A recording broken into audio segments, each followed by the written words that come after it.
الحمد لله وكفى وسلام على عباده الذين اصطفى أما بعد أعوذ بالله من الشيطان الرجيم بسم الله الرحمن الرحيم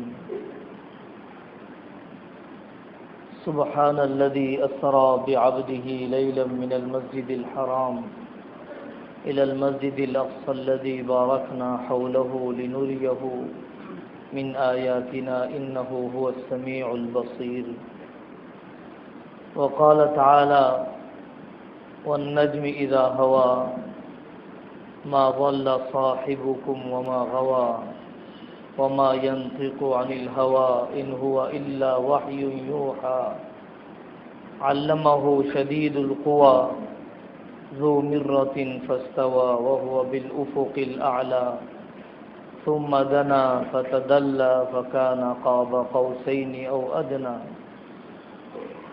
صدق اللہ العظیم۔ میرے عزیز دوستو، دینی بھائیوں،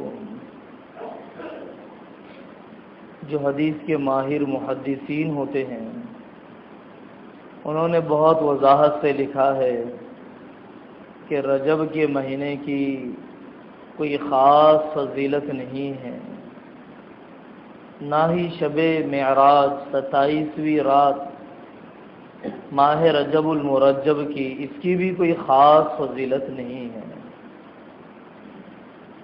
حضرت محمد الرسول اللہ صلی اللہ علیہ وسلم کے لیے، ہمارے اور آپ کے آقا کے لیے بہت بڑا اعزاز مشہور روایت کے مطابق اس رات میں نوازا گیا ہے، لیکن اس رات میں کوئی خاص قسم کی عبادت یا اس مہینے کی خاص قسم کی کوئی فضیلت، صرف زیادہ سے زیادہ اتنا ہے کہ حضرت آقا صلی اللہ علیہ وسلم رجب کے مہینے سے ہی رمضان مبارک کا انتظار شروع فرما دیا کرتے تھے۔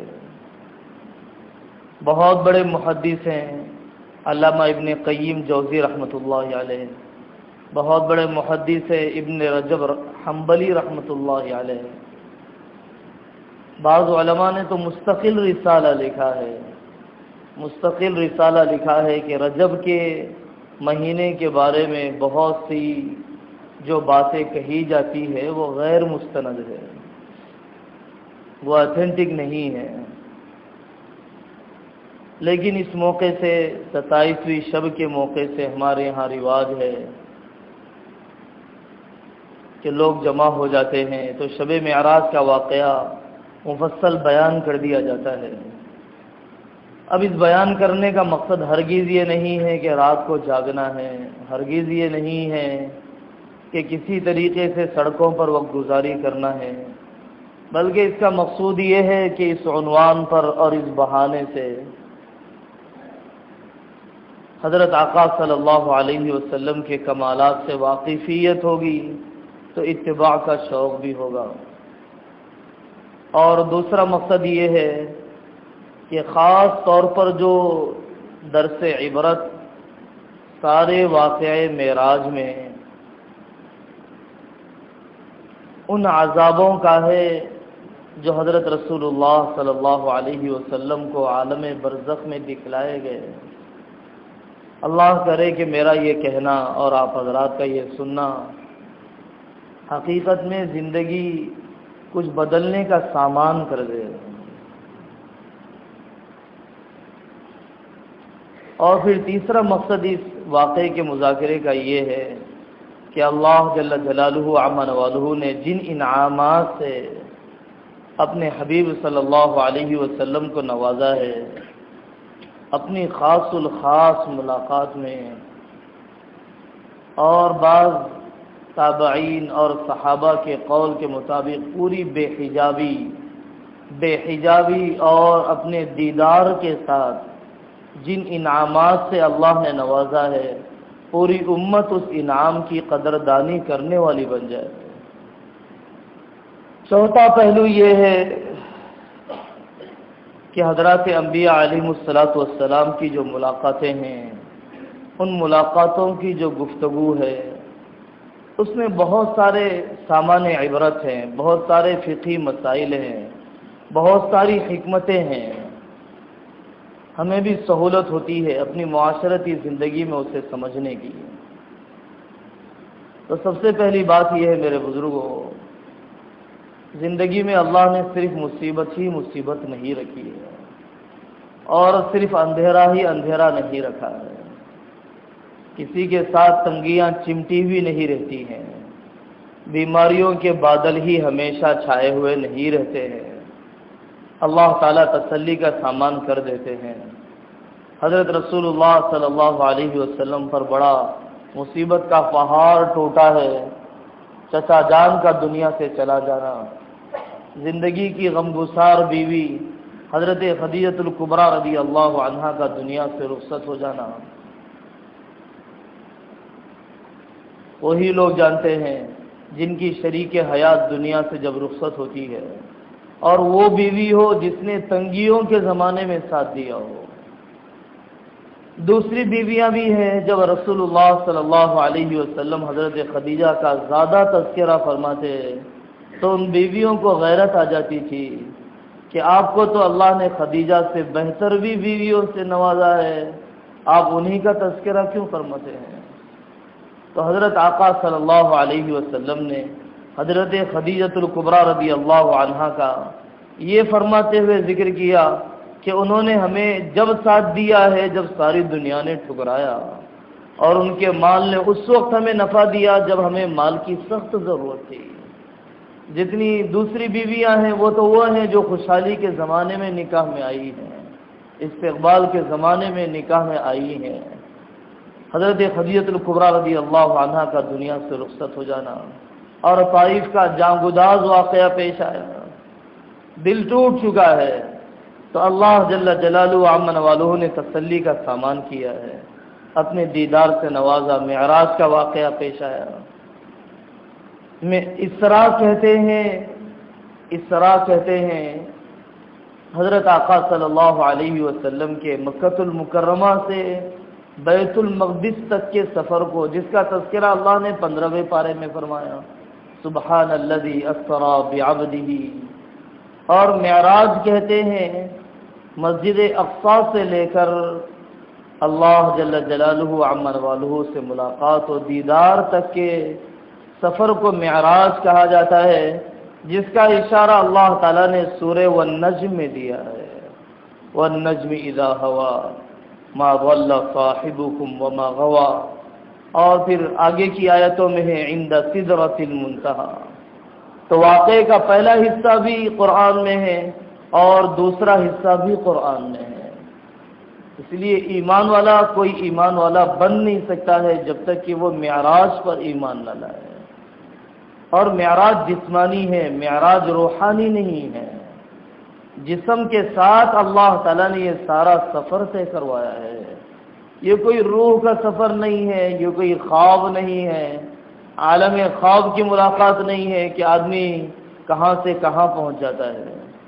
جمہور امت کا اس بات پر اتفاق ہے کہ یہ جسمانی حضرت رسول اللہ صلی اللہ علیہ وسلم کا سفر رہا ہے۔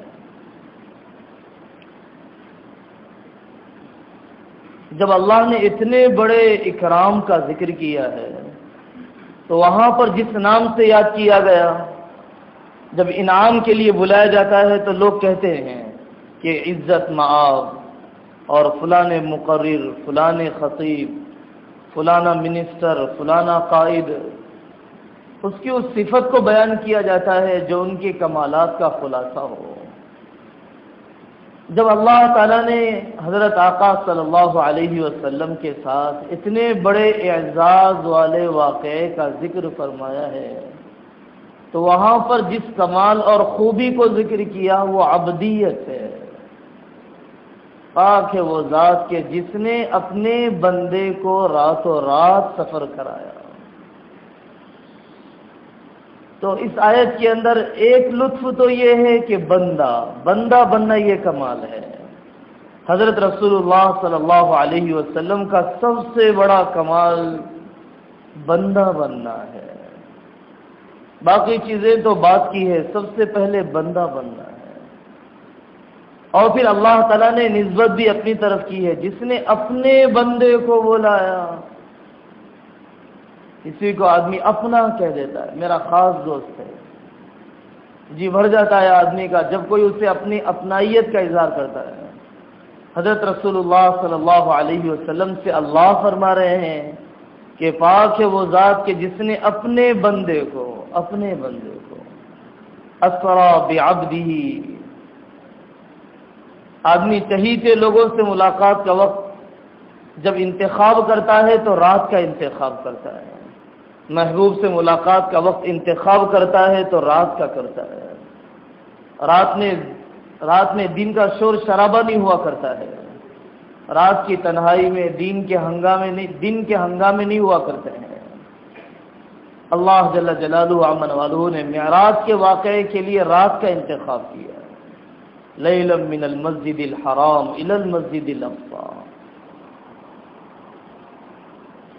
3 عالم مشہور ہیں، ایک عالم ارواح ہے جہاں پر انسان پیدا ہونے سے پہلے تھا، اور ایک عالم اجسام ہے جہاں پر اب وہ جی رہا ہے،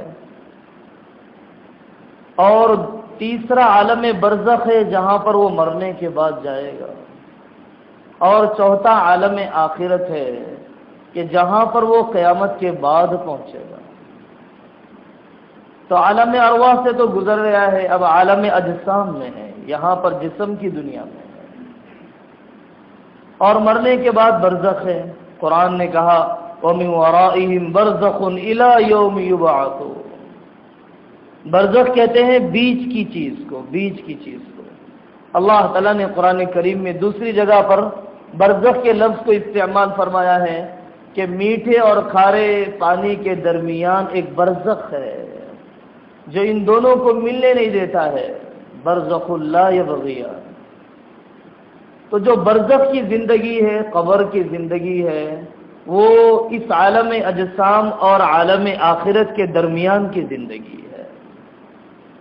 اس کو مفتی شفیع صاحب رحمۃ اللہ علیہ مثال دیا کرتے تھے کہ ایک آدمی نے اے سی میں ریزرویشن کروایا ہے تو مرنے کے بعد جو آدمی پر قبر کے حالات جنت کے شروع ہو جاتے ہیں یا جہنم کے شروع ہو جاتے ہیں، اس کی مثال ایسی ہے جیسے کہ ایک آدمی نے اے سی میں ریزرویشن کروایا تو وہ اے سی میں بیٹھے گا تو ٹرین کے آنے کے بعد، لیکن جو اسے ویٹنگ ہال دیا جاتا ہے وہ بھی اے سی والا ہی دیا جاتا ہے۔ ایک شخص نے سلیپر کلاس میں ریزرویشن کروایا اور وہ اپنے سلیپر کلاس کے ڈبے میں جب ہی بیٹھے گا جب ٹرین آ جائے گی، لیکن وہ جو سلیپر کلاس کی راحتیں ہیں اس پر ویٹنگ ہال سے ہی شروع ہو جاتی ہیں۔ ابھی ٹرین نہیں آئی، سلیپر کلاس کی راحتیں مل رہی ہے، ابھی ٹرین نہیں آئی، اے سی کلاس کی راحتیں مل رہی ہے، اور اگر جنرل ڈبے میں اسے سفر کرنا ہے، اس کی تنگیاں، اس کی مشقتیں اسے ٹرین کے آنے سے پہلے ہی جھیلنا پڑے گا پلیٹ فارم سے۔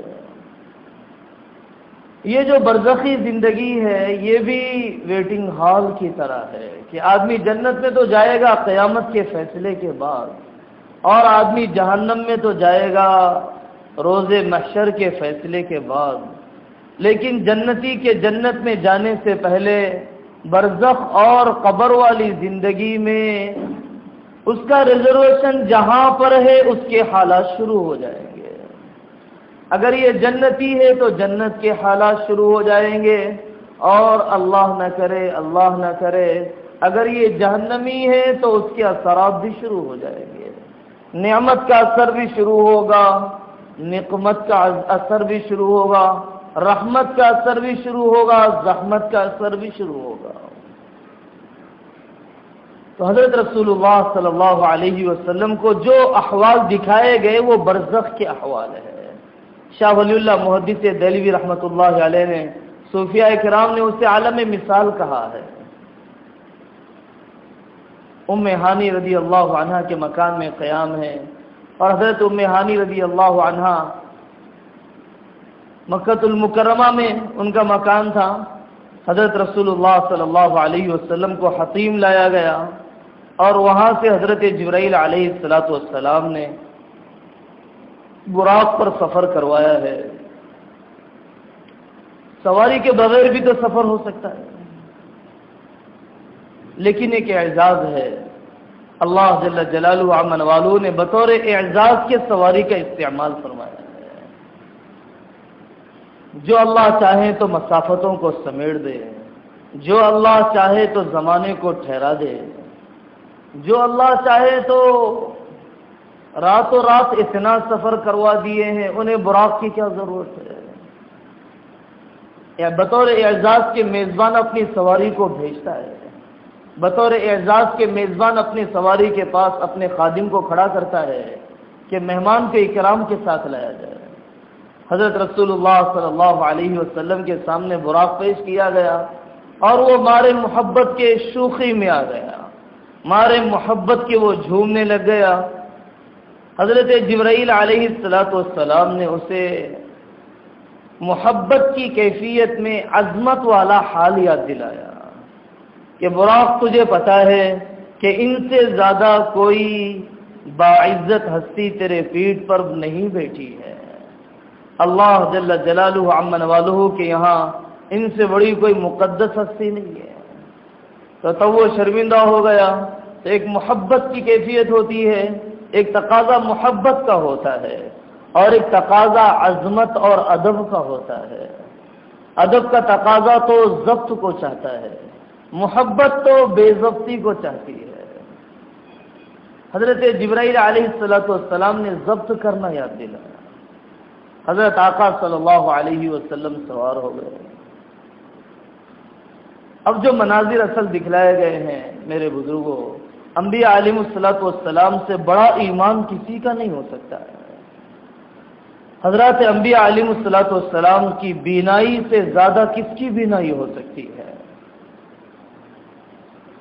حضرت محمد صاحب پالنپوری رحمۃ اللہ علیہ بڑی عجیب بات فرماتے تھے کہ جو سائنسدان چاند میں گئے اور چاند سے انہوں نے دنیا کو دیکھا تو یہ کہا کہ دنیا ہمیں گیند کے جیسے نظر آئی، بال کے جیسے نظر آئی۔ اور میرے اور آپ کے آقا حضرت رسول اللہ صلی اللہ علیہ وسلم ساتوں زمین و آسمان کے اوپر تشریف لے گئے تو پھر انہیں دنیا مچھر کے پر کے برابر بھی نظر نہیں آئے۔ تو جس نے جتنی اونچائی سے دیکھا ہے اور جس نے جتنی گہرائی سے دیکھا ہے اس نے دنیا کو اتنا بے حیثیت بتلایا ہے۔ حضرت رسول اللہ صلی اللہ علیہ وسلم کے سامنے دودھ پیش کیا گیا، شراب بھی پیش کی گئی، پانی بھی پیش کیا گیا، شہد بھی پیش کیا گیا۔ آپ نے دودھ کا انتخاب فرمایا ہے، دودھ میں غذائیت بھی ہے اور اللہ نے پیاس بجھانے کی صلاحیت بھی رکھی ہے۔ وہ کھانے کا بدل بھی ہوتا ہے، پانی کا بدل بھی ہوتا ہے، اس میں بھی پیغام ہے۔ حضرت جبرائیل علیہ السلام نے فرمایا آپ نے تو فطرت کا انتخاب کر لیا ہے، آپ نے فطرت کا انتخاب کر لیا ہے۔ انتخاب سے آدمی کے مزاج کا اندازہ ہوتا ہے، آدمی کے جذبات کا اندازہ ہوتا ہے۔ اس سے یہ سبق دیا جا رہا ہے کہ آدمی خرچ کرنے میں، آدمی کھانے پینے کے اندر اپنی ضرورت کا خیال رکھے۔ نمائش کا جذبہ اتنا آ گیا، چٹخاروں کا جذبہ اتنا آ گیا کہ آدمی غذائیت سے محروم ہے۔ کھانوں میں دیکھیں گے تو چٹخاروں کے طرف بھاگنے والے زیادہ ہیں، غذائیت کو تلاش کرنے والے زیادہ کم ہیں۔ نمائشی جوانی کو بنانے والے بہت زیادہ ہیں، تقوی والی جوانی کو سنبھالنے والے بہت کم ہیں۔ حضرت مسیح اللہ خان صاحب رحمۃ اللہ علیہ فرمایا کرتے تھے یہ تو نمائشی جوانی ہے جس کے پیچھے ہمارا جوان پڑا ہوا ہے، تھوڑی سی گرمی ہونے لگے تو بے قابو ہو گیا۔ تو یہ گٹھیلا جسم کس کام کا ہے جب تھوڑی سی گرمی کو سہ نہ سکے، بیمار باپ کو اٹھا نہ سکے، بوڑھی ماں کے لیے سہارا بن نہ سکے، زندگی کی تنگیوں کو جھیل نہ سکے، اپنا بوجھ خود ہی اٹھا نہ سکے، اپنے گھر کو جھاڑو دینے میں اسے عار آ جاتی ہو، اپنا سامان اٹھاتے ہوئے اسے شرم آ جاتی ہو، تو یہ نمائشی جوانی تو کسی کام کی نہ ہوئی، نہ اس کے کام کی ہوئی نہ کسی اور کام کی ہوئی۔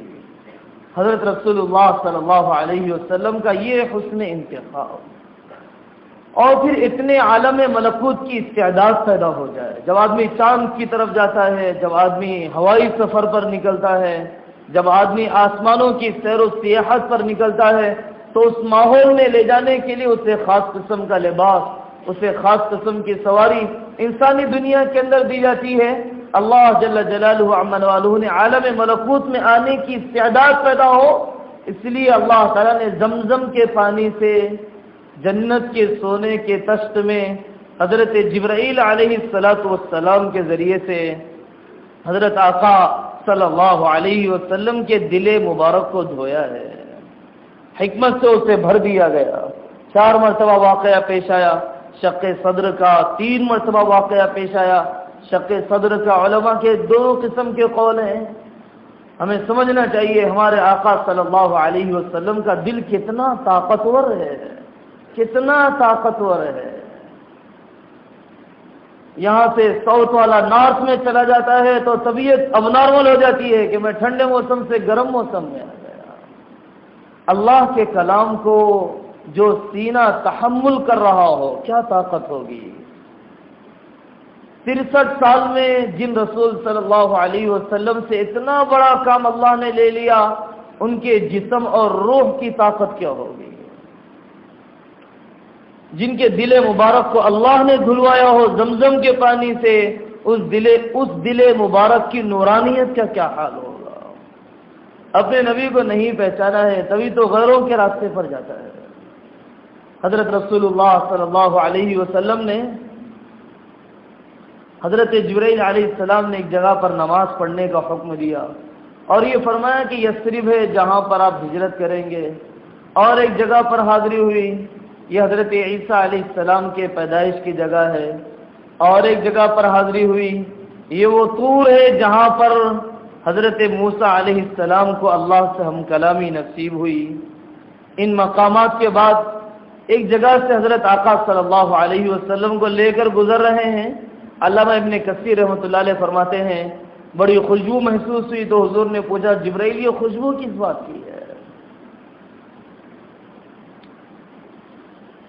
اصل اعزاز تو یہ ہے زندگیاں وصول ہو گئی، نوکرانی کی زندگی وصول ہو گئی اگر اللہ کے نام پر لگ گئی، اور بڑے سے بڑے قائد کی زندگی ناکام ہو گئی اگر اللہ سے بیگانگی میں گزر گئی. حضرت جبرائیل علیہ السلام نے فرمایا یا رسول اللہ یہ فرعون کی خادمہ ہے. ایک مرتبہ وہ فرعون کی بیٹی کے سر میں کنگھی کر رہی تھی. پتہ نہیں کون سی بیٹی ہے، یا وہ واقعی اسے بیٹی تھی یا اس نے کسی کو پال لیا تھا. سر میں کنگھی کرنے والی یہ خادمہ، اس کی کنگھی ہاتھ سے نیچے گر گئی. اس نے بسم اللہ کہہ کر اس کنگھی کو اٹھایا تو فرعون کی بیٹی نے کہا کون خدا ہے جس کا تو نام لے رہی ہے، کیا میرے باپ کے علاوہ بھی کوئی رب ہے؟ تو اس خادمہ نے کہا ہاں وہ رب ہے جس کی طرف حضرت موسیٰ علیہ السلام دعوت دیتے ہیں، اور وہ رب ہے جس نے تجھے بھی پیدا کیا، فرعون کو بھی پیدا کیا، مجھے بھی پیدا کیا. ہوتے ہوتے بات فرعون تک پہنچی. فرعون نے اس کی پوری نسل کا خاتمہ کرنا چاہا. اس خادمہ کو بلایا، ماں شفا کو بلایا، اور بلانے کے بعد اسے ایمان سے پھیرنا چاہا. وہ راضی نہیں ہوئی. اس نے کہا جو چاہے کر لے بس ایک میری آخری تمنا ہے. فرعون نے کہا تم نے ہماری بڑی خدمت کی ہے، آخری تمنا ہم تمہاری پوری کر دیں گے. اور وہ آخری تمنا یہ ہے کہ جب مجھے بھی جلا دیا جائے اور میری اولاد کو بھی جلا دیا جائے تو بس ہماری ہڈیوں کو ایک جگہ پر دفن کر دینا، ایک جگہ پر دفن کر دینا. فرعون نے مان لیا. ایک ایک فرد کو جلنے کی جگہ پر ڈالا جا رہا ہے. ایک مرحلہ وہ آیا کہ اس کے دودھ پیتے بچی کو ڈالا جا رہا ہے. حدیثوں میں ہے کہ 4 بچیوں نے گود میں بات کی ہے. وہاں پر اس بچی نے بات کی کہ امی جان صبر کر لیجیے، امی جان صبر کر لیجیے. ماں کی ڈھارس بند گئی، اس کو بھی ڈال دیا، خود بھی چلی گئی. حضرت جبرائیل علیہ السلام نے فرمایا کہ یا رسول اللہ یہ اس عورت کی قبر سے خوشبو آ رہی ہے. حضرت موسیٰ اور حضرت رسول اللہ صلی اللہ علیہ وسلم کے زمانے میں کتنا فاصلہ ہے، اور قبر سے خوشبو مہک رہی ہے. لوگ پتہ نہیں کیا کیا کرتے ہیں قبر میں کتبہ لگا دیا جائے، بڑے اونچے قسم کا پتھر لگا دیا جائے، بڑے مہنگے قسم کے قبرستان میں دفن کر دیا جائے۔ اصل تو یہ کمال ہے، اصل تو یہ یادگار ہے۔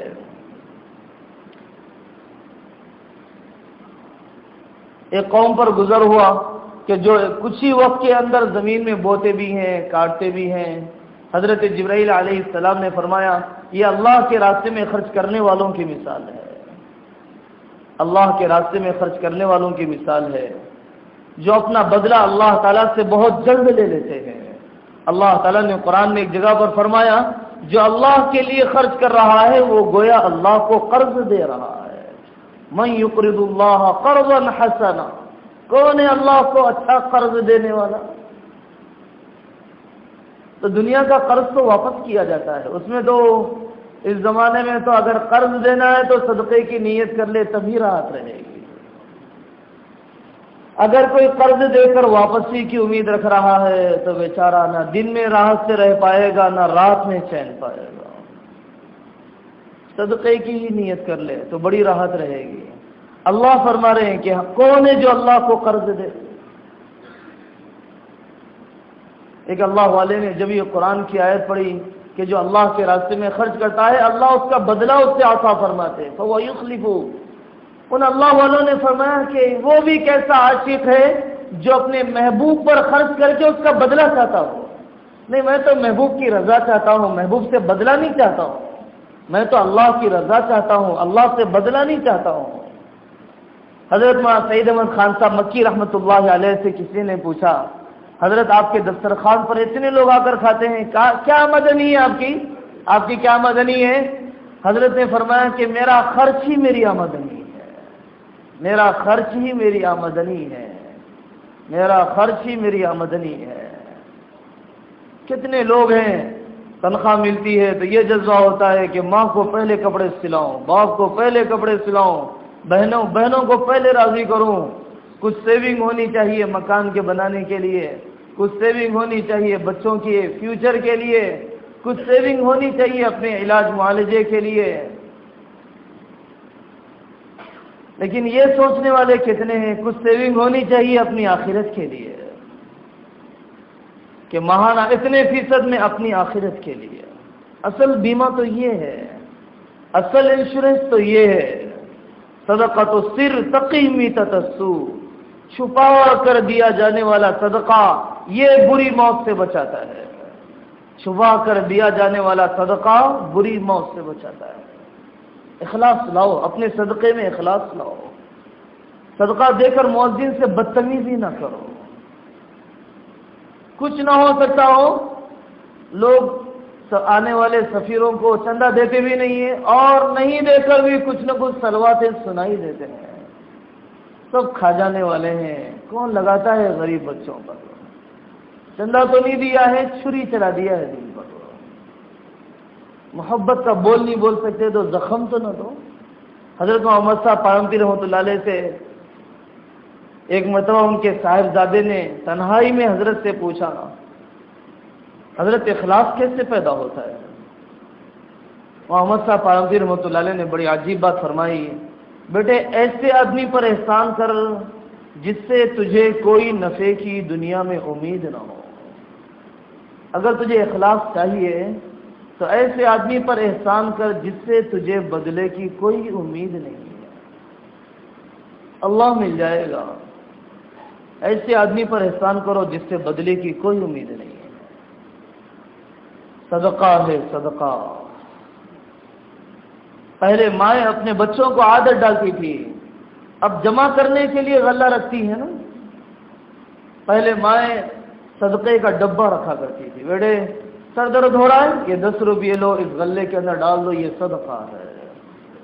پہلے باپ اپنی اولاد کو سکھلاتا تھا کہ بیٹے اپنی تنخواہ کے اتنے حصے کرو، کمائی کا اتنا فیصد ہر مہینے نکال کر تھیلی میں ڈال دیا کرو، کوئی حاجت مند آ جائے گا تو تمہیں سوچنے کی بھی ضرورت نہیں پڑے گی کہ مجھے صدقہ کہاں سے دینا ہے، صدقے کی متعینہ مقدار تو ہم تھیلی میں نکال چکے ہیں۔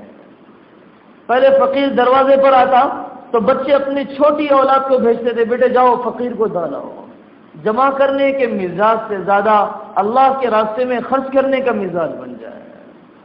ہمارا خرچ کرنا ہی جمع کرنا ہے، ہمارا خرچ کرنا ہی جمع کرنا ہے۔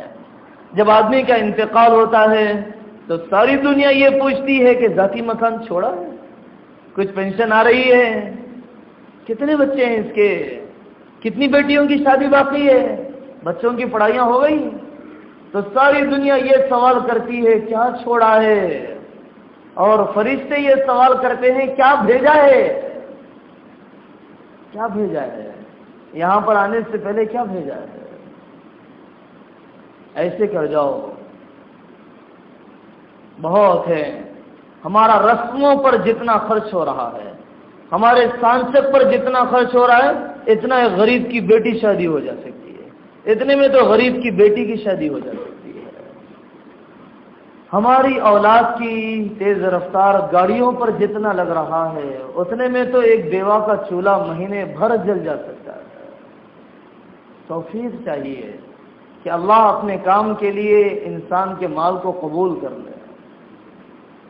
جذبہ پیدا کیا کرو، خرچ کرنے کا جذبہ پیدا کیا کرو۔ اگر چاہتے ہو کہ آخرت کا شوق پیدا ہو جائے تو کچھ آدمی بھیجتا رہے گا تبھی تو جانے کا شوق ہوتا ہے۔ سعودیہ سے بھیجتا رہتا ہے، 30 سال رہنے کے باوجود بھی یہیں پر آنے کا شوق ہے، بھیجا ہے نا، 30 سال تک بھیجتا رہا ہے۔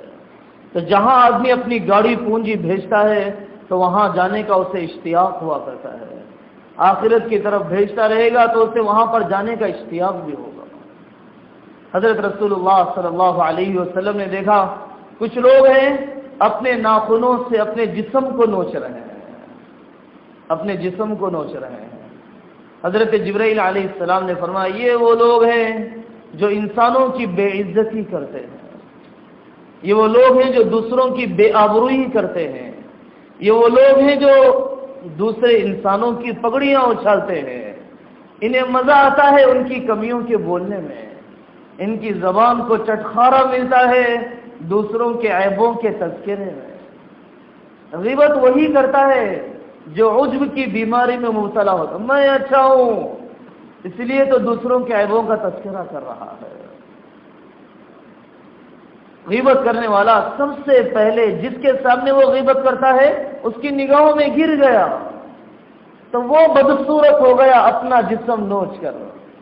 حضرت رسول اللہ صلی اللہ علیہ وسلم نے فرمایا جو دوسرے کے گناہ پر سے پردہ ہٹائے گا اللہ تعالیٰ اسے گھر بٹھائے ہوئے ذلیل کر کے رہیں گے، اللہ اسے گھر بٹھائے ہوئے رسوا کر کے رہیں گے۔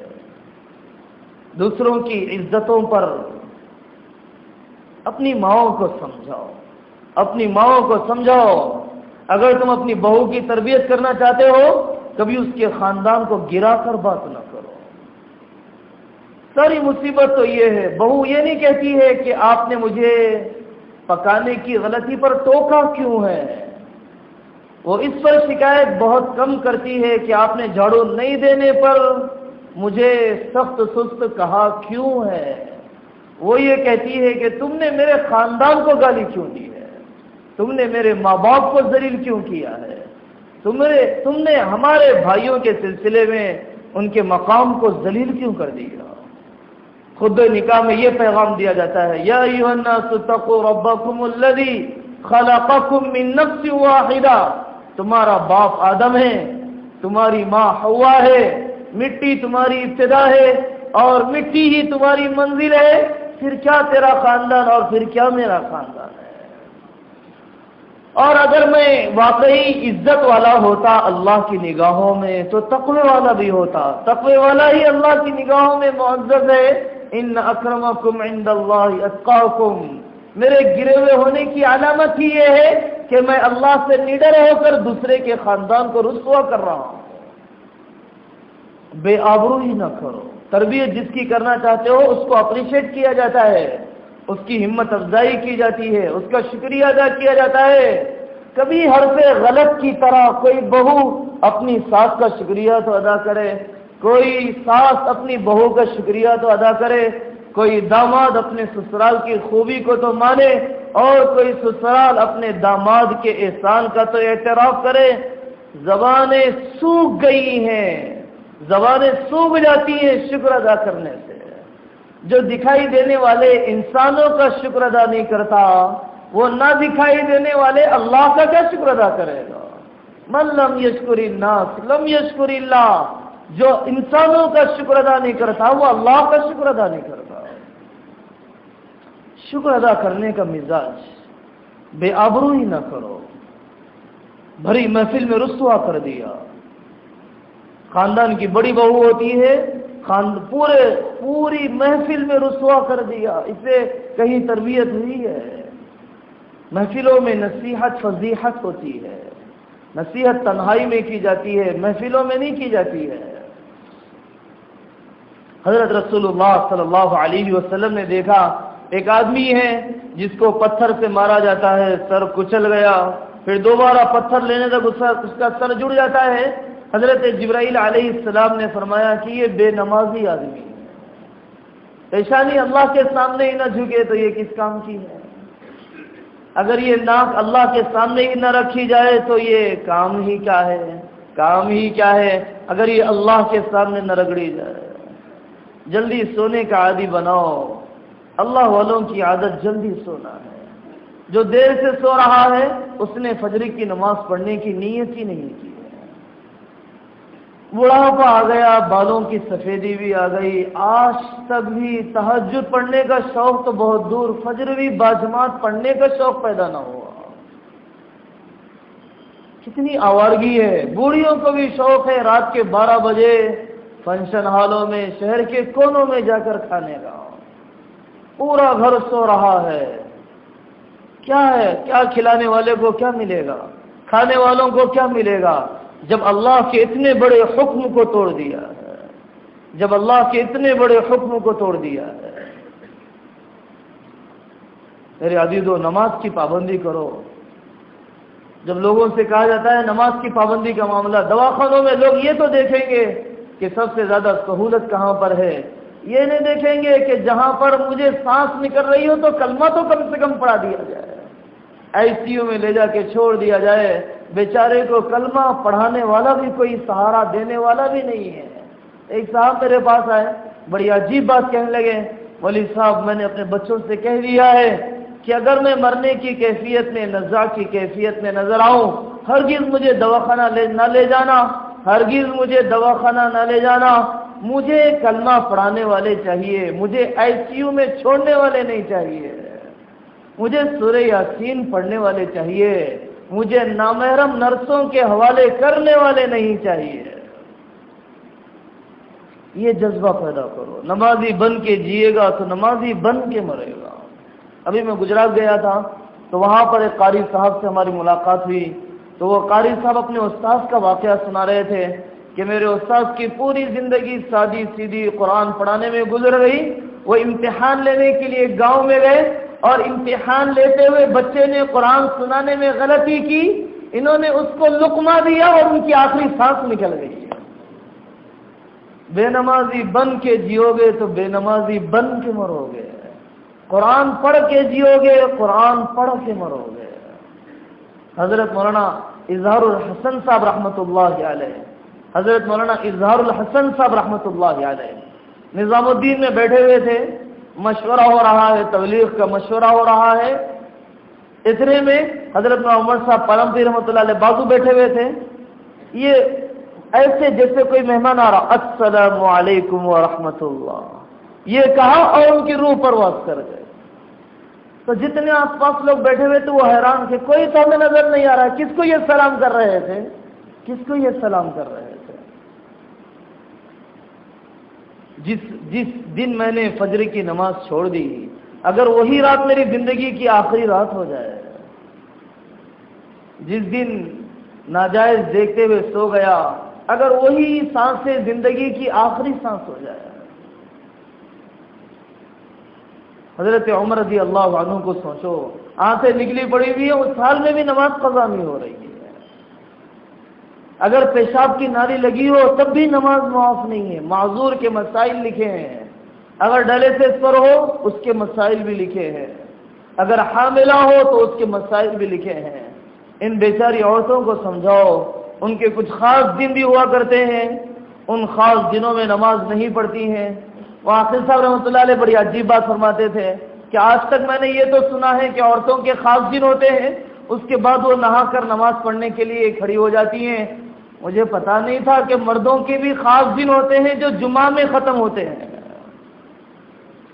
جمعہ کے دن نہا کر آ رہا ہے، تو حضرت فرماتے تھے کہ 6 دن کیا ناپاکی کے رہے اور جمعہ کا دن پاکی کا ہو گیا۔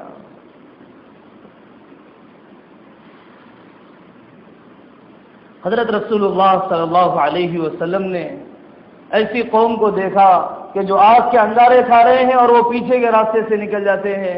حضرت جبرائیل علیہ السلام نے فرمایا کہ یہ وہ لوگ ہیں جو یتیم کا مال کھایا کرتے تھے۔ ہزاروں میں کوئی ایک ملے گا جو یتیم کا مال نہ کھا رہا ہو۔ والد کا انتقال ہو گیا، میراث تقسیم ہی نہیں ہوئی، اور بڑا بھائی ہے جو سیاہ و سفید کا مالک ہے، نہ نابالغوں کی میراث دی گئی، نہ نابالغ بہنوں کا حصہ دیا گیا، نہ علماء سے پوچھا گیا۔ اب جہاں چاہے وہ خرچ کر رہا ہے، من چاہے طریقے پر اخراجات ہو رہے ہیں، کبھی ماں امیر بن جاتی ہے، کبھی بڑا بھائی بن جاتا ہے، میراث کا کوئی نظام ہی نہیں بنایا۔ میراث جلدی تقسیم کرو، یہ نہ کہو کہ ہم بھائی ہیں، مال کی محبت ہم میں نہیں۔ جتنا میراث تقسیم کرنے میں دیری کرو گے اتنے مالیات کا نظام کو تم پیچیدہ بنا دو گے۔ جتنے دیر سے حساب کتاب ہوں گے اتنی زیادہ پیچیدگیاں ہو جائیں گی، اتنی زیادہ تلواریں نکلیں گی، اتنی زیادہ چھریاں چلیں گی، اتنے زیادہ مقدمے بازیاں ہوں گی۔ پہلے معاملہ الگ ہو جائے۔ حضرت عمر رضی اللہ عنہ فرماتے تھے کہ تزاور الاقرباء ولا تجاورهم، رشتہ داروں سے ملا کرو، رشتہ داروں سے قریب رہا نہ کرو۔ زیادہ قریب رہو گے حق ادا کر نہیں پاؤ گے، زیادہ قریب رہو گے انبل ہو جائے گی تو معاف کرنا اور پھر دلوں کو صاف رکھنا یہ تم سے نہیں ہو پائے گا۔ یتیم کا مال ہم استعمال نہیں کر سکتے، بہنوں کا مال ہم استعمال نہیں کر سکتے۔ بہنوں کی میراث دینے والا کوئی ایک مل جاتا ہے 500 میں، کوئی ایک مل جاتا ہے 1000 میں، جو تجھے دینا تھا سب ہم نے نکاح میں دے دیا ہے، جو ہمیں دینا تھا وہ ہم نے جہیز میں دے دیا ہے۔ کیا جہیز میں دیا ہوا وہ میراث کے حصے کے برابر ہے؟ اللہ والوں کے پاس بڑا اہتمام۔ علامہ مروزی رحمۃ اللہ علیہ کی کتاب ہے کتاب الورع، اس میں انہوں نے ایک اللہ والے کا واقعہ نقل کیا کہ ایک صاحب کے انتقال کا وقت قریب آ گیا، وہ ملاقات کے لیے گئے، ان کی چٹائی پر بیٹھے ہوئے تھے، جب ان کی روح نکل گئی تو چٹائی سمیٹ کر ایک طرف رکھ دیا، زمین پر بیٹھ گئے۔ تو لوگوں نے کہا کہ حضرت چٹائی پر بیٹھی ہے، انہوں نے کہا کہ جب تک یہ زندہ تھے تو چٹائی کے مالک یہ تھے، اب یہ دنیا سے رخصت ہو گئے تو چٹائی کے مالک ان کے وارث ہیں، اب سارے وارثوں سے اجازت نہیں لی گئی، اس لیے میں چٹائی کو استعمال نہیں کر سکتا ہوں۔ اور یہاں پر مرنے والے کے گھر میں ہانڈیاں اتاری جا رہی ہے۔ اتنا زیادہ بے غیرتی اور اتنا زیادہ بے مروتی کا دور کوئی اور بھی شاید ہی رہا ہوگا کہ جس کے گھر میں جنازہ رکھا ہے اس کے گھر میں مرغ پلاؤ کی ہانڈیاں چڑھائی جا رہی ہے۔ جس کے گھر میں جنازہ ہوتا ہے، حضرت رسول اللہ صلی اللہ علیہ وسلم کی تعلیم ہے کہ اس گھر میں کھانا پہنچایا جائے۔ بیچاروں پر صدمہ ہے، وہ کہاں سے پکانے کی فکر کریں گے، وہ کہاں سے مہمانوں کا استقبال کر پائیں گے، تو ان کے گھر میں تو کھانا پہنچایا جائے، یہ سنت ہے۔ وہاں پر جا کر کھانا تو بڑی انسانیت سے بھی گری ہوئی چیز ہے، انسانیت سے گری ہوئی چیز ہے۔ اور پھر جو کھانا غریبوں کو کھلایا جانا ہو اس کے نمازوں کا فدیہ ادا کر دیتے، مرحوم کی نمازیں قضا ہے اس کا فدیہ ادا کر دیتے، مرحوم کے روزے قضا ہے وہ فدیہ ادا کر دیتے، ان کے سجدے تلاوت باقی ہے اس کا فدیہ ادا کر دیتے، ان کا حج باقی ہے حج بدل ادا کر دیتے، سال کی زکات زمینوں کی باقی ہے وہ ادا کر دیتے، اور کچھ ان کے بھائیوں کی بہنوں کی میراث اس بڑے بھائی کے ذمے میں ہے وہ میراث ادا کر دیتے۔ جھوٹی محبتوں کا اظہار ہے کہ اگر باپ کے مرنے پر کھانا نہیں کھلائیں گے تو خاندان والے کیا کہیں گے کہ باپ کے نام پر 2 لقمے بھی نہیں کھلا سکتا ہے۔ سارا غم دنیا کا ہے، کوئی غم نہ اللہ کے یہاں جواب دہی کا احساس۔ میرے عزیزو، ایک سبق تو لے کر اٹھو، ایک سبق تو لے کر اٹھو کہ ہم دوسرے کی میراث کا ایک لقمہ بھی اپنے حلق کے نیچے جانے نہیں دیں گے۔ کون پنپ سکتا ہے یتیم کا مال کھا کر؟ میرے والد محترم بتلاتے رہتے ہیں، ایک خاندان نے یتیم کا مال کھایا، 2 نسلیں گزر گئی، ویرانیاں ختم نہیں ہوئی ہیں۔ 2 نسلیں گزر گئی، ویرانیاں ختم نہیں ہوئی ہیں۔ اپنی زندگی میں دیکھ لینا، یتیم کا مال کھانے والا کبھی پنپتا نہیں ہے۔ حضرت رسول اللہ صلی اللہ علیہ وسلم نے تو فرمایا کہ اس کے سر پر ہاتھ پھیرا کرو۔ آپ نے فرمایا کہ اس کی پرورش کرنے والا میرے سے اتنا قریب رہے گا، میرے سے اتنا قریب رہے گا، اور یہاں یتیم کا مال کھا رہا ہے۔ ایک واقعہ جو اللہ جل جلالہ من والہ نے عالم برزخ میں دکھلایا حضرت رسول اللہ صلی اللہ علیہ وسلم کو، وہ لوگ ہیں کہ جو تازہ گوشت چھوڑ کر باسی گوشت کھا رہے ہیں، تازہ غذائیں چھوڑ کر باسی غذائیں کھا رہے ہیں۔ حضرت جبرائیل علیہ السلام نے فرمایا یہ وہ لوگ ہیں کہ جن کے گھر میں بیویاں ہوں پھر بھی وہ اپنا دل نامحرم کے ساتھ لگا رہے ہوں۔ تمہیں تنخواہوں کا اسکیل پاکیزہ بیوی نہیں دلائے گا، تمہیں ڈالر اللہ والی بیویاں نہیں دلائیں گی، ریال تمہاری نسلوں میں اولیاء کو پیدا نہیں کرے گا، تمہارے جذبات تمہیں پاکیزہ بیویاں دلائیں گے۔ یہ اللہ کا قانون ہے۔ ڈالر حاصل کرنے کی محنت کی ہے، جذبات بدلنے کی کتنی محنت کی ہے، ریال حاصل کرنے کی محنت کی ہے، تنہائیوں کو دھونے کی کیا محنت کی ہے، اور ملکوں کی شہریت اور سٹیزن شپ حاصل کرنے کی محنت کی ہے، اپنے عمل کو بدلنے کی کیا محنت کی ہے۔ ملکوں کو بدلنے کی محنت کر رہا ہے لیکن عمل کو بدلنے کی محنت نہیں کر رہا ہے۔ ملکوں کو بدلنا تمہیں کیا پاکیزہ بیوی دلائے گا؟ رہی صحیح دینداری بھی اجڑ جائے گی ملکوں کے بدلنے سے۔ یہ اللہ کا قانون ہے، میرا ایکسپیرینس نہیں، یہ اللہ کا قانون ہے۔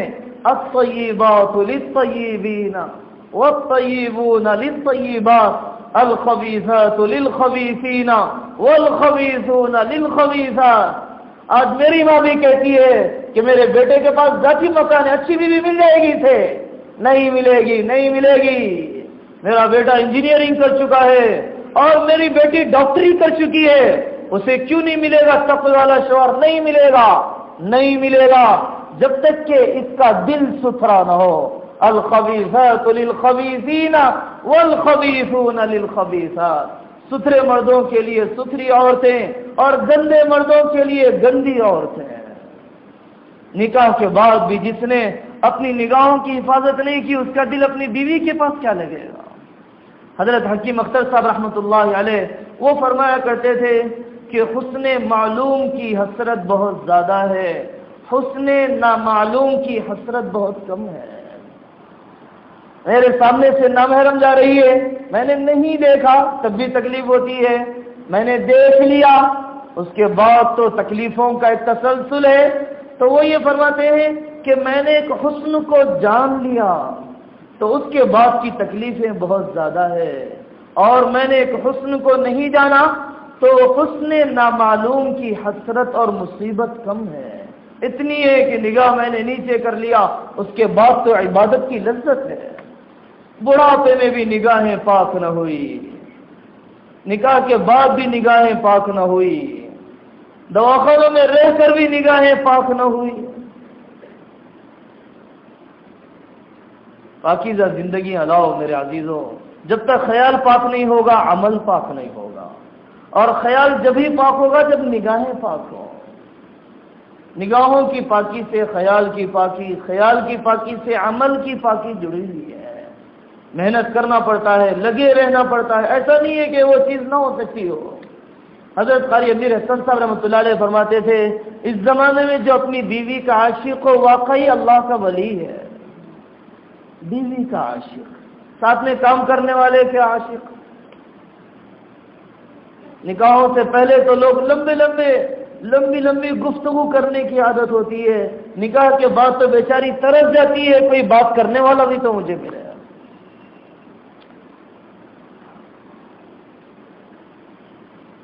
حلال اصل ہے اور خواہش کی کوئی انتہا نہیں ہے۔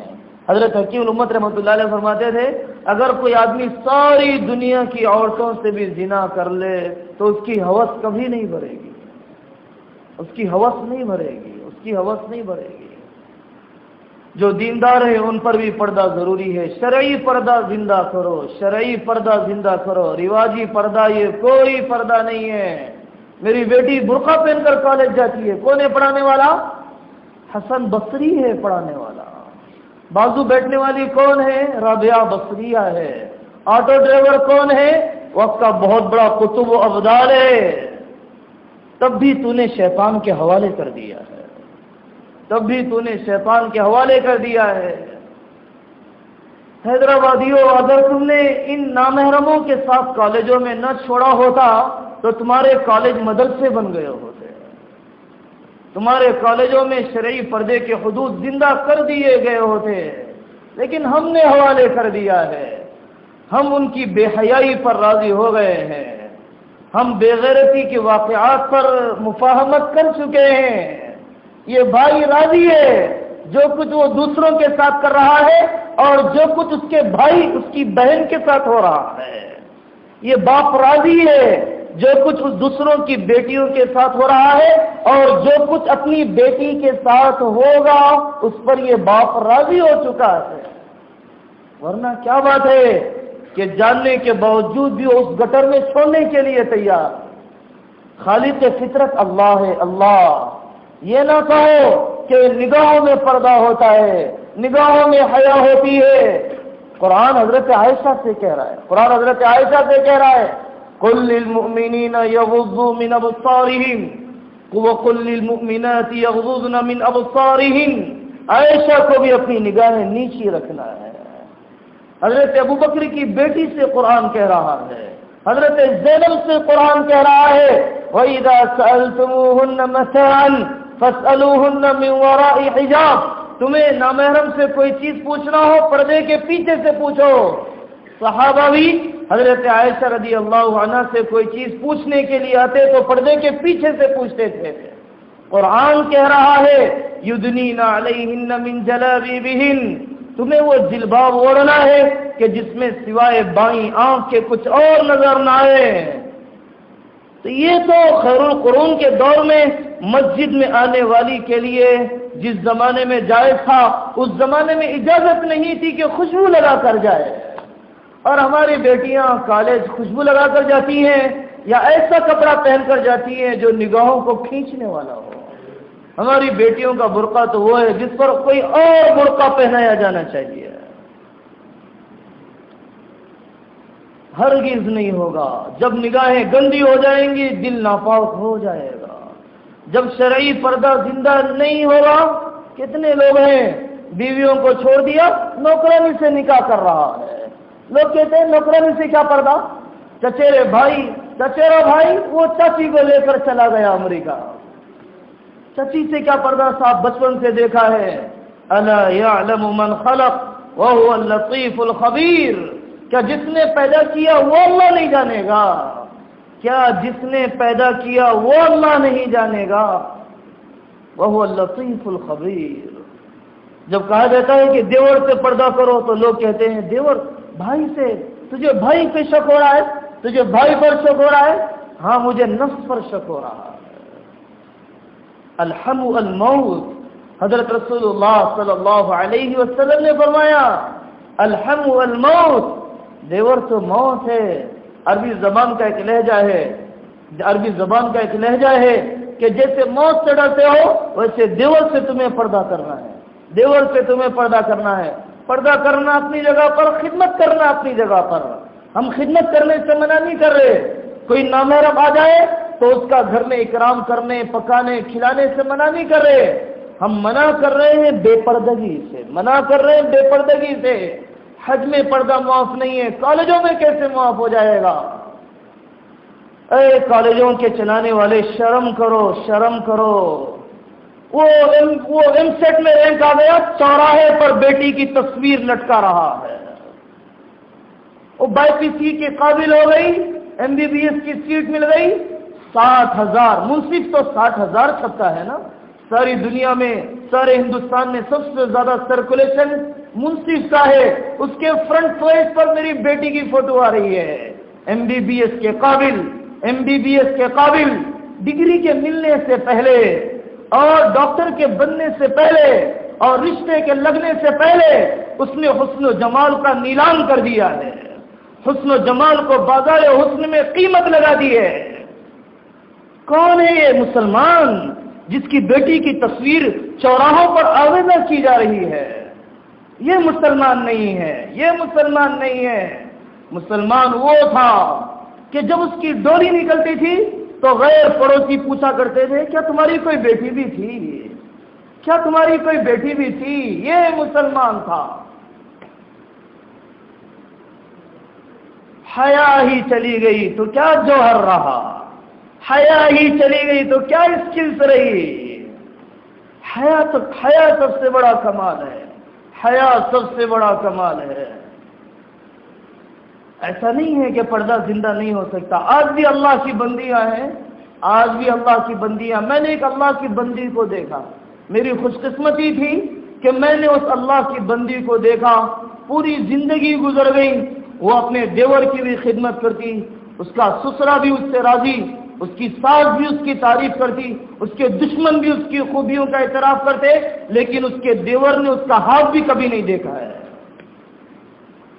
بنگلور کے اندر ایک بہت بڑا مدرسہ ہے سبیل الرشاد، اس کے بانی تھے مولانا ابو سعود صاحب رحمۃ اللہ علیہ، مولانا ابو سعود صاحب رحمۃ اللہ علیہ۔ گھر میں نظام بنا کر رکھا تھا، بڑا بیٹا آ جائے تو ایسے بل مارے اور دوسرا بیٹا آ جائے تو ایسے بل مارے، اور جس کی بیل ہوگی تو اس کی بیوی آ کر دروازہ کھولے گی، نظام بنا دیا۔ تو پہلی بہو کا جب انتقال ہوا تو دیور جنازے پر کھڑا ہوا، بہت بڑا عالم ہے، وہ کھڑا ہوا اور اس نے کہا پوری عمر بیت گئی میں نے اپنی بھابھی کو کبھی نہیں دیکھا۔ خدمت اپنی جگہ پر، پردہ اپنی جگہ پر۔ ایسے فنکشنوں میں لے جاتے ہو کہ جہاں پر نامحرم ویٹر ہوا کرتے ہیں، کیا خرچ بڑھ جائے گا اگر عورت ویٹروں کو رکھ لیا جائے۔ بعض علماء کی تو رائے یہ ہے، بعض علماء کی رائے تو یہ ہے کہ کافر عورتوں سے بھی ایسے ہی پردہ ہے جیسے کہ اجنبی مردوں سے پردہ ہے۔ بن باز سعودیہ کے بڑے عالم گزرے ہیں، اللہ والے گزرے ہیں، انہوں نے لکھا ہے کہ عورت کے لیے گاڑی چلانا جائز نہیں ہے، عورت کے لیے گاڑی چلانا جائز نہیں ہے۔ تھوڑے دن پہلے کوٹھی کے راستے پر ایکسیڈنٹ ہوا، ایک لڑکی جا رہی تھی بڑی تیز رفتاری کے ساتھ، عورت تو جذباتی ہوتی ہے، عورت کے پاس قوت فیصلہ نہیں ہوتی، عورت کے پاس قوت فیصلہ نہیں ہوتی، سڑک پر جائے گی کبھی آگے کبھی پیچھے، اور وہ آنے والا بیچارہ ایکسیڈنٹ کا شکار ہو جائے گا۔ آ رہی ہے تیز رفتار سے، سٹی بس گزرنے لگی اور جیسے اس نے بریک مارا گاڑی پھسل کر اس کے نیچے، اب سر بھی کھل گیا، اب جسم کا جو حال ہوا، کتنے نامحرم ہوں گے جو ہاتھ لگائیں گے۔ اب اسے دواخانہ منتقل کیا جا رہا ہے۔ اپنی بیٹیوں کو ہم وقت دے نہیں سکتے، وہ تو علم پڑھایا ہی نہیں ہے جس سے وہ کامیاب بیوی بن سکتی تھی، وہ زندگی تو سنائی ہی نہیں ہے جس سے وہ کامیاب ماں بن سکتی تھی، وہ سبجیکٹ تو کبھی ذکر میں آیا ہی نہیں ہے۔ کیمسٹری سے کوئی اولاد کو تربیت کرنے کا سلیقہ مل جاتا ہے، فزکس پڑھنے سے کوئی ساس کو نبھانے کا مزاج بن جاتا ہے، کیا کوئی ڈرائیو کر لینے کی وجہ سے زبان کو غیبت و چغلی سے بچانے کا سلیقہ آدمی کو مل جاتا ہے؟ جو پڑھایا ہے اس سے آئندہ کی زندگی میں کوئی نفع نہیں لے گا، سوائے اس کے کہ چند کوڑیاں وہ شوہر کو کما کر لا کر دے اور شوہر پر جری اور دلیر ہو جائے۔ ایک صاحب نے پوچھا کہ مولوی صاحب میں اپنی بیوی سے نوکری کروا سکتا ہوں؟ ہم نے کہا ضرور کروائیے، اس کے بعد آپ بیوی بننا طے کر لیجیے۔ یورپ نے عورت کو گھر سے نکالا ہی اس لیے ہے، جب عورت کو گھر سے نکل گئی اولاد کی تربیت کرنے کے قابل نہیں رہی، جب وہ گھر سے نکل گئی بوڑھیوں کی خدمت کرنے کے قابل نہیں رہی۔ نرس بنانے کے لیے تم تیار ہو، اور لیب ٹیکنیشین بنانے کے لیے تیار ہو، ایک بوڑھی ماں کی خدمت کروانے کے لیے تیار نہیں ہو۔ اوہ، جس کے پاس وہ نوکری کر رہی ہے اس کے لیے سجنے پر وہ آمدہ ہے، اپنے شوہر کے لیے تیار ہونے پہ آمدہ نہیں ہے۔ کون سا کلچر ہے جو ہمارے معاشرے میں پنپ رہا ہے؟ خون کے آنسو، خون کے آنسو۔ حضرت آدم علیہ السلام سے حضرت رسول اللہ صلی اللہ علیہ وسلم نے پہلے آسمان پر ملاقات ہوئی، حضرت آدم علیہ السلام کو دیکھا، دائیں طرف دیکھتے ہیں تو خوش ہوتے ہیں، بائیں طرف دیکھتے ہیں تو روتے ہیں۔ یہ دائیں طرف والی اولاد جنتی ہے، بائیں طرف والی اولاد جہنمی ہے۔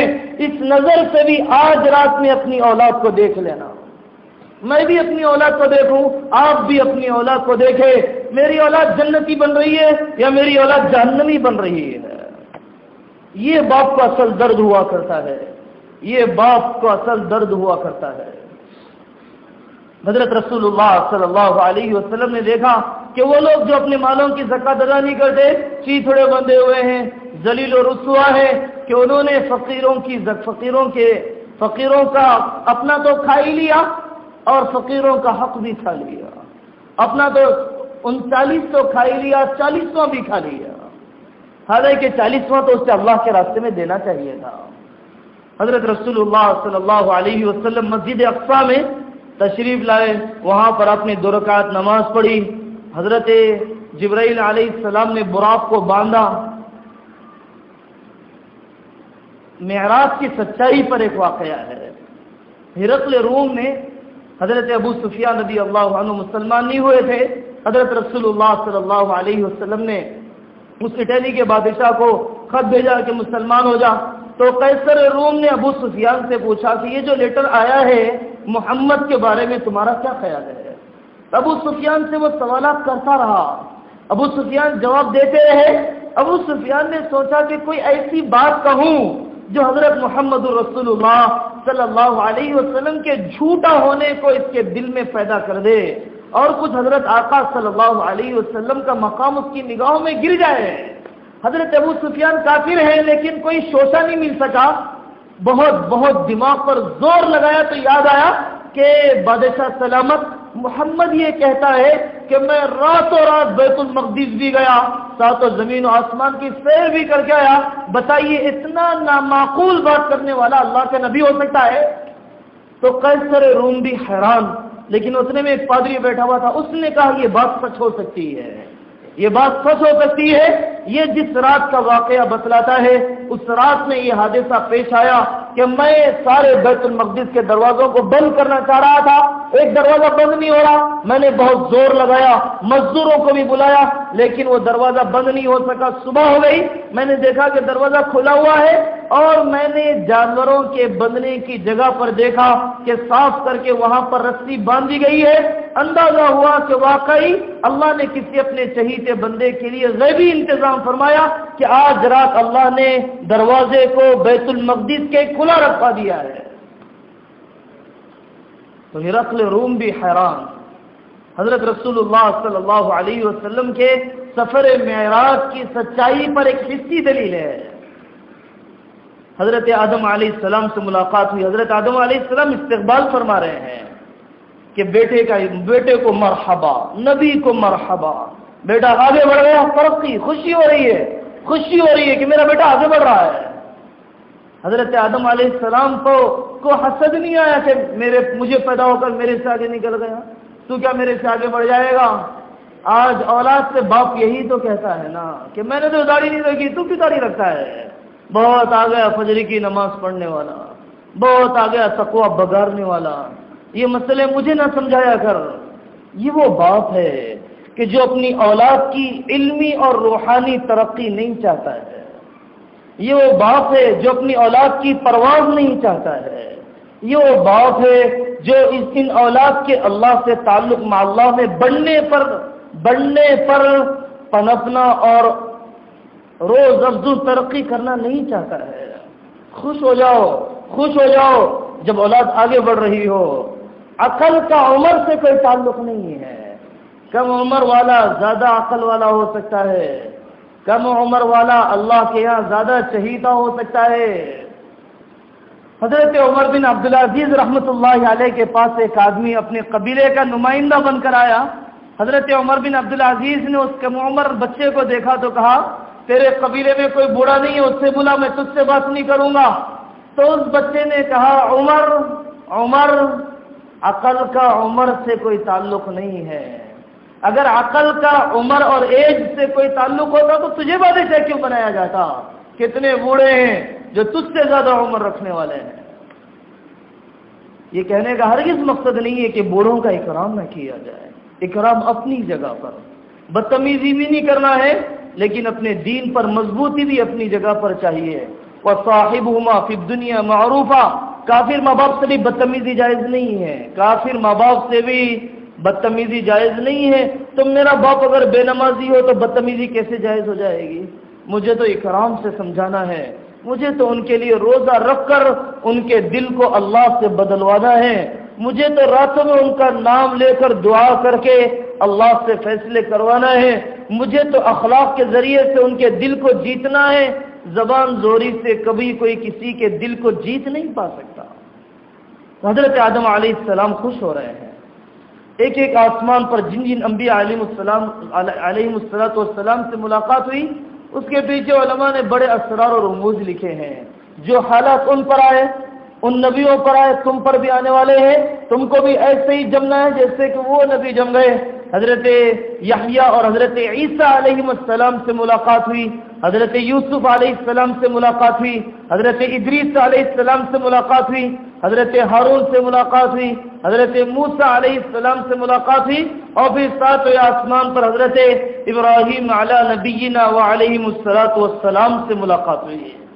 اور ہر جگہ پر حضرت جبرائیل علیہ السلام سے پوچھا جاتا ہے کہ کون ہے اور کون ساتھ میں آیا ہے. اجازت لینے کے بعد ہی داخل ہو رہے ہیں. علماء نے اس میں یہ سکھلایا کہ اجازت لے کر داخل ہو جاؤ. آج ہماری اولاد بڑی ہو گئی, لیکن پتہ ہی نہیں ہے کہ کس کمرے میں کیسی اجازت لے کر داخل ہونا ہے, پڑوسی کے مکان میں کیسی اجازت لے کر داخل ہونا ہے. لوگ تو اپنے گھر میں سلام کرنے کو معیوب سمجھتے ہیں. حضرت رسول اللہ صلی اللہ علیہ وسلم کو سلام کیا جا رہا ہے. حضرت رسول اللہ صلی اللہ علیہ وسلم گھر میں داخل ہوتے ہوئے سلام فرما رہے ہیں. اجازت لینے کا مزاج, اور جب نگاہ پہنچ گئی تو جسم پہنچ گیا. حضرت آقا صلی اللہ علیہ وسلم کی حدیث ہے, کسی گھر میں میری نگاہ پہنچ گئی تو گویا میں اندر داخل ہو گیا. اب ہم سڑکوں سے گزرتے ہوئے سوچیں کتنی نگاہیں محفوظ ہیں. مسجد کو آتے ہوئے کتنے گھروں میں گھس کر میں آ رہا ہوں, کتنے گھروں میں گھس کر میں آ رہا ہوں. اجازت لینا, سورۃ النور کے اندر اللہ تعالیٰ نے اجازت لینے کے احکام سکھلائے. سورۃ النور. ہماری بیٹیاں روزانہ جتنا ہوم ورک کرتی ہیں, ہماری بیٹیاں روزانہ جتنا ہوم ورک کرتی ہیں اس سے بڑا نہیں ہے, ایک دن کے ہوم ورک سے زیادہ نہیں ہے. سورہ احزاب ہماری بیٹیوں کے ایک دن کے ہوم ورک سے زیادہ نہیں ہے. اے بوڑھو, اپنے بیٹوں پر اپنی بیٹیوں پر رو. اتنے بڑے بڑے ہوم ورک کروا دیتا ہے اور اتنی موٹی موٹی کتابیں پڑھوا دیتا ہے, لیکن بہشتی زیور کا ایک سبق اسے سنانا نصیب نہیں ہے. حسن معاشرت سناؤ. اگر بہشتی زیور موٹی لگ رہی ہو, میں تو انجینئرنگ کے بچوں کی کتابوں کو دیکھتا ہوں, میڈیکل کے بچوں کی کتابوں حیران ہو جاتا ہوں. ان بیچاروں کو, نرسری کے بچوں کو جو ہوم ورک ہے, یو کے جی کے بچوں کا جو ہوم ورک ہے, 3 لینگویج وہ پڑھ رہے ہیں, اور کتنے کتنے پیج انہیں کالے کرنے ہیں. لیکن کوئی ایک ماں تو ملے جو بٹھا کر سنا رہی ہو, بیٹے حضرت عائشہ کی زندگی تو سنو, تمہیں پتا ہے کہ وہاں کا ٹاور ایسا ہے اور دنیا کا وہ عجوبہ ایسا ہے, یہ انسانی عجوبے سنو بیٹے. تاج محل کا عجوبہ تو ایک اپنی خواہش پر قبر کے نام پہ پیسہ لٹانے والی کی عمارت ہے. تاج محل تو اپنی خواہش, اپنے چونچلے والی قبر پر لٹانے والی عمارت کا نام ہے.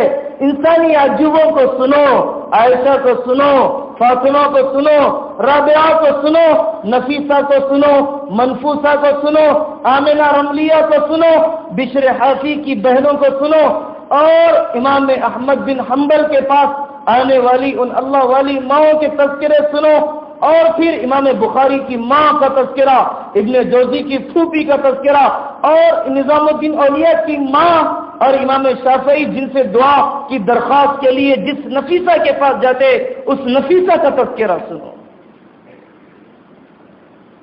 یہ سنانے والے بنو.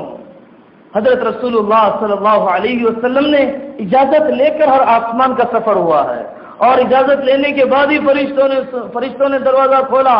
حبیب رب العالمین ہے، حبیب رب العالمین ہے. پھر وہ جگہ آتی ہے جسے مقام صریف اقلام کہا جاتا ہے، جہاں پر تقدیر کا قلم انسانوں کی تقدیر لکھ رہا ہے. اسباب پر بھی اتنا یقین نہ ہو کہ آدمی تقدیر پر بے اعتمادی کر لے، اور تقدیر پر اتنی بے اعتمادی، اتنا اعتماد نہ ہو کہ آدمی اسباب کو چھوڑ دے. تدبیر بھی ہے، تقدیر بھی ہے، اسباب بھی ہے، تقدیر پر یقین بھی ہے. کوئی بھی غلو کرنا درست نہیں ہے. ہم میں ایک طبقہ تو وہ ہے جو اسباب کے پیچھے ہی پڑنا چاہتا ہے، اللہ کی مدد پر بھروسہ کرنا نہیں چاہتا. اور کچھ نوجوان ایسے بھی جوشیلے ہوتے ہیں جو اللہ کی تقدیر پر بھروسہ کر کے ایسے بڑھ جاتے ہیں، کوئی انٹرویو دینا نہیں چاہتا، کوئی ہاتھ پیر مارنا نہیں چاہتا، اور ملازمت کرنا چاہے گا تو پہلے سعودیہ ہی جاؤں گا. نوکری چاہیے تو ڈالر کی شکل میں، اس سے کم نہیں، اس سے کم نہیں. اتنی کنڈیشنلی روزی دینے کا اللہ نے کیا وعدہ کیا ہے؟ وما من دابة في الأرض إلا على الله رزقها ويعلم مستقرها ومستودعها.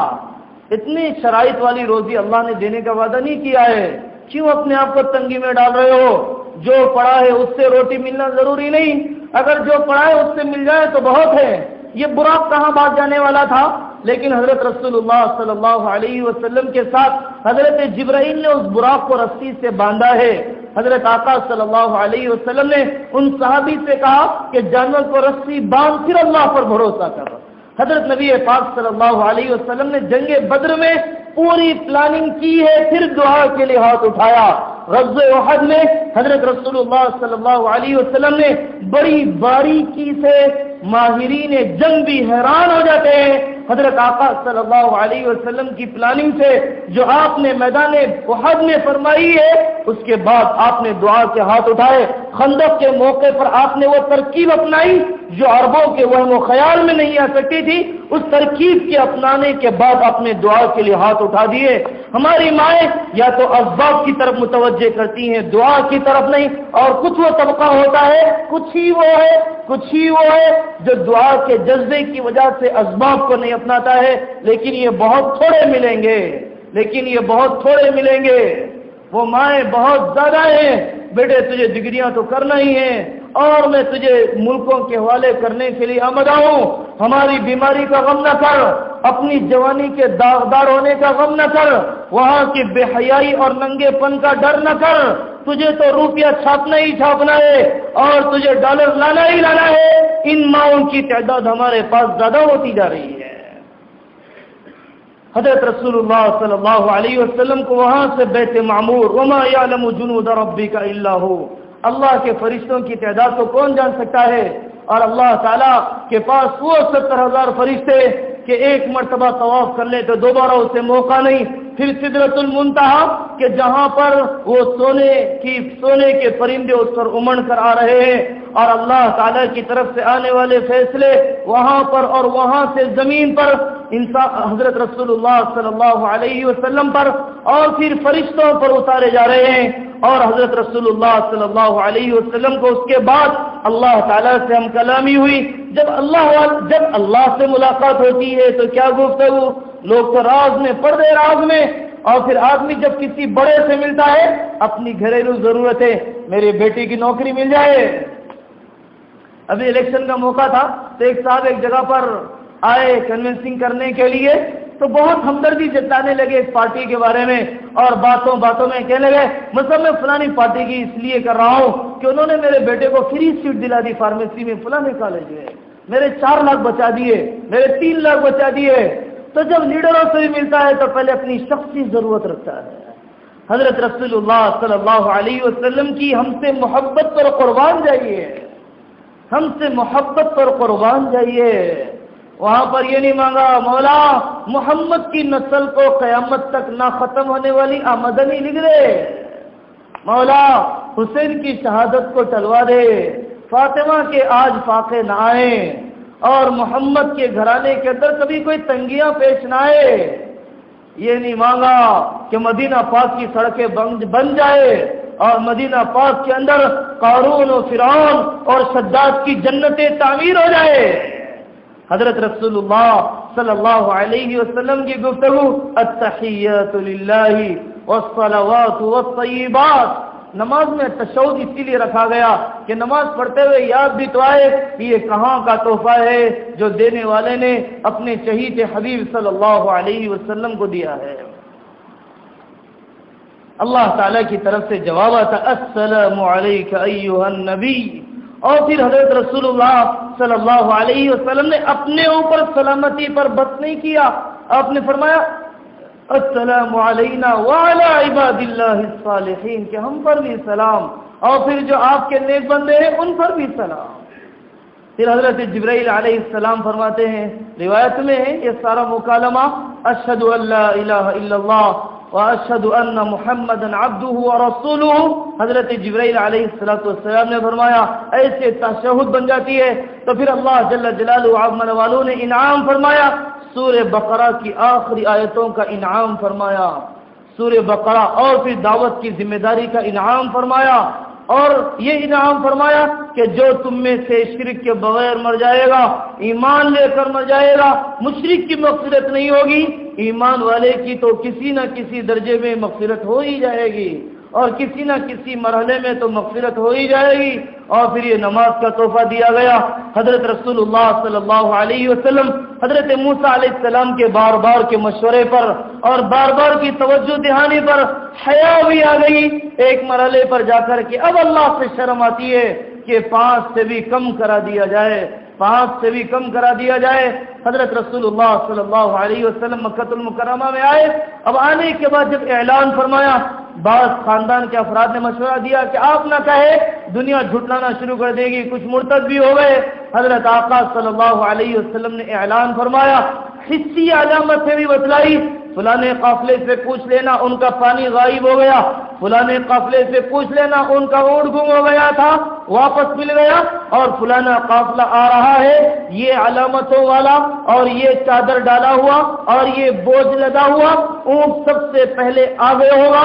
اللہ جل جلالہ عمن والوں نے یہ ساری علامتیں سچ کر دکھلائی، اور پھر بیت المقدس کے دروازے اور کیوار پوچھے گئے، ہم اتنے دن سے آتے ہیں یہاں پر گھٹالہ میں خطابت کے لیے، کبھی ہم نے دروازے گنے بھی نہیں۔ حضرت رسول اللہ صلی اللہ علیہ وسلم سے الٹا سوال، آپ بتلائیے کہ مسجد بیت المقدس کے کتنے دروازے ہیں اور کتنی کھڑکیاں ہیں؟ اللہ جل جلالہ عمن والوں نے اپنی قدرت سے سارے منظر کو سامنے کر دیا، اور آپ نے وہ سارے بتلا دیے، اور جن کا ایمان بننا تھا بن گیا، اور جو خطرے میں پڑنے تھے پڑ گئے۔ تو میرے عزیز و بزرگوں، یہ سبق ہے، ہم اپنی زندگیوں کو بدلنے کا فیصلہ کریں۔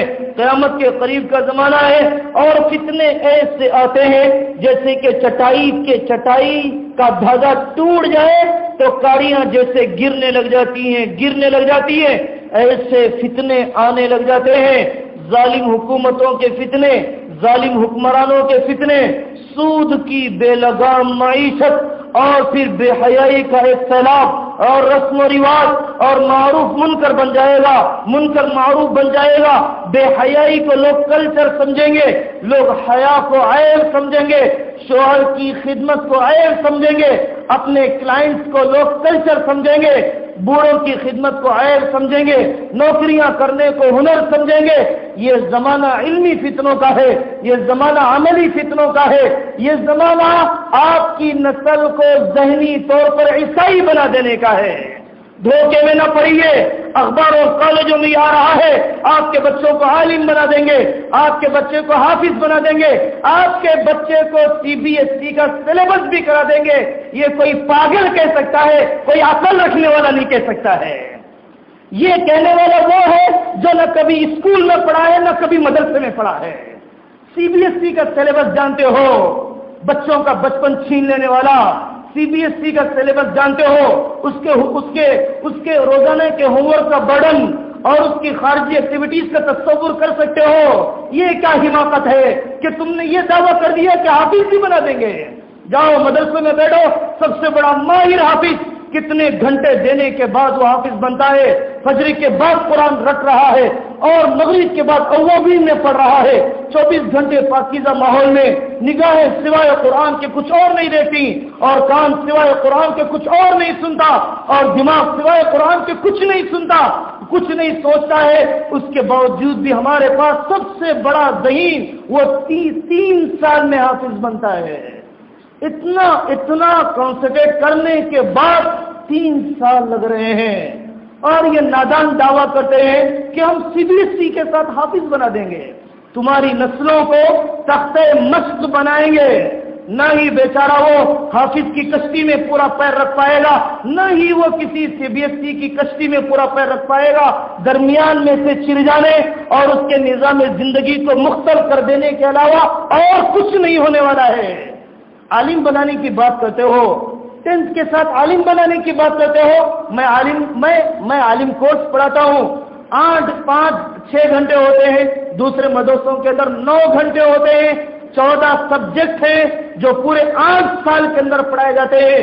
کبھی آئیے مدرسے میں بیٹھیے، پڑھانے والا کتنا پریپیئر ہوتا ہے اور پڑھاتے ہوئے کتنی دماغ سوزی کرتا ہے، اور طلبہ رات میں ریویژن کرتے ہوئے کتنا راتوں کو جاگتے ہیں۔ ابھی ہمارے اینول ایگزام چل رہے ہیں، اینول ایگزام لکھنے کے لیے 1-1 بجے 2-2 بجے یہ اپنی جگر کاوی کر رہے ہیں، اس کے بعد جا کر یہ عالم بنتا ہے۔ یہ جھوٹا لیبل ہے اپنی تجارتوں کو چمکانے کے لیے۔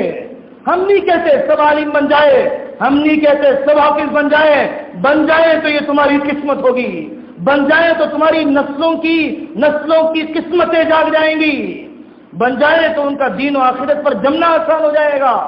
لیکن میرے عزیزوں، مطلب بتلانے کا یہ ہے کہ ماڈرن ایجوکیشن دینی ماحول میں ٹھیک ہے، دینی ماحول میں ٹھیک ہے، دینی ماحول تو بناؤ، حافظ نہ بناؤ ہمیں کوئی شکایت نہیں، عالم نہ بناؤ کوئی شکایت نہیں، دینی ماحول تو دو۔ کرسچن مشنریز کے جو اسکولز ہیں، ان اسکولز میں دعائے قنوت یاد نہیں دلاتا، وہ بائبل کے ٹیکسٹ یاد نہیں دلاتا، وہ جون اور یوحنا کی دعائیں یاد نہیں دلاتا، وہ اس کے ذہن و دماغ کو عیسائی بناتا ہے۔ سیاسیات کے اعتبار سے عیسائی، معاشیات کے اعتبار سے عیسائی، سماجیات کے اعتبار سے عیسائی، ذہن و دماغ کی فکر کے اعتبار سے عیسائی۔ وہاں پر ذہن و دماغ کو بدلا جا رہا ہے اور یہاں پر دعائیں اور کلمے رٹائے جا رہے ہیں۔ ذہن و دماغ کو بدلو، پہلے تمہاری اسٹاف کو تو دیندار بناؤ، اللہ والوں کو تو لاؤ، تم پارٹنرز تو پہلے دین پر چلو۔ تم خود ہی اپنے اسٹاف کے ساتھ بے پردگی کرتے ہو، تمہاری خود ہی بے حیائی کے واقعات اپنے ماتحتوں کے ساتھ پیش آ رہے ہیں، تم خود اپنے تنخواہوں کے معاملے میں اسلام کو بدنام کر رہے ہو۔ کیوں لیبل لگاتے ہو؟ وہ اسکول اور وہ کالجز جو ماڈرن ایجوکیشن کے ساتھ اسلامک ایجوکیشن کا لیبل لگاتے ہوئے بے پردگی کو پال رہے ہیں، رشوت ستانی کو پال رہے ہیں، ڈونیشن کو لینے کا نظام پال رہے ہیں، کو ایجوکیشن کو پال رہے ہیں، اور اپنے اینول میٹنگز کے اندر اور اینول سالانہ جلسوں کے اندر وہ بے محابہ اور نامحارم کا اختلاط کروا رہے ہیں، وہ اسلامک ایجوکیشن کے نام پر اسلام کو بدنام کر رہے ہیں۔ آپ اپنے پیٹ کے لیے جی لیجئے، ہمیں کوئی آپ سے شکایت نہیں ہوگی، دنیا میں اور بھی ہیں، آپ جی لیجئے۔ اگر آپ کو روٹیاں قوم کے ڈگریوں کے نام پر سینکنا ہی ہو، سینک لیجیے، ہمیں کوئی شکایت نہیں ہے۔ اللہ کے لیے اسلام کو بدنام مت کیجیے، اللہ کے لیے علماء کو بدنام مت کیجیے۔ آپ سلیبس CBSE کے سلیبس کے ساتھ یہ جو ناقص عالم پیدا ہوگا، یہ جو ناقص حافظ پیدا ہوگا، یہ جو غلط ترجمانی کرنے والا پیدا ہوگا، آپ یہ کہیں گے کہ یہ عالم بن گیا، آپ یہ کہیں گے کہ یہ حافظ بن گیا۔ اب مدرسوں کی کیا ضرورت ہے؟ اب حافظوں کی کیا ضرورت ہے؟ اب یہاں پر فنڈنگ کی کیا ضرورت ہے؟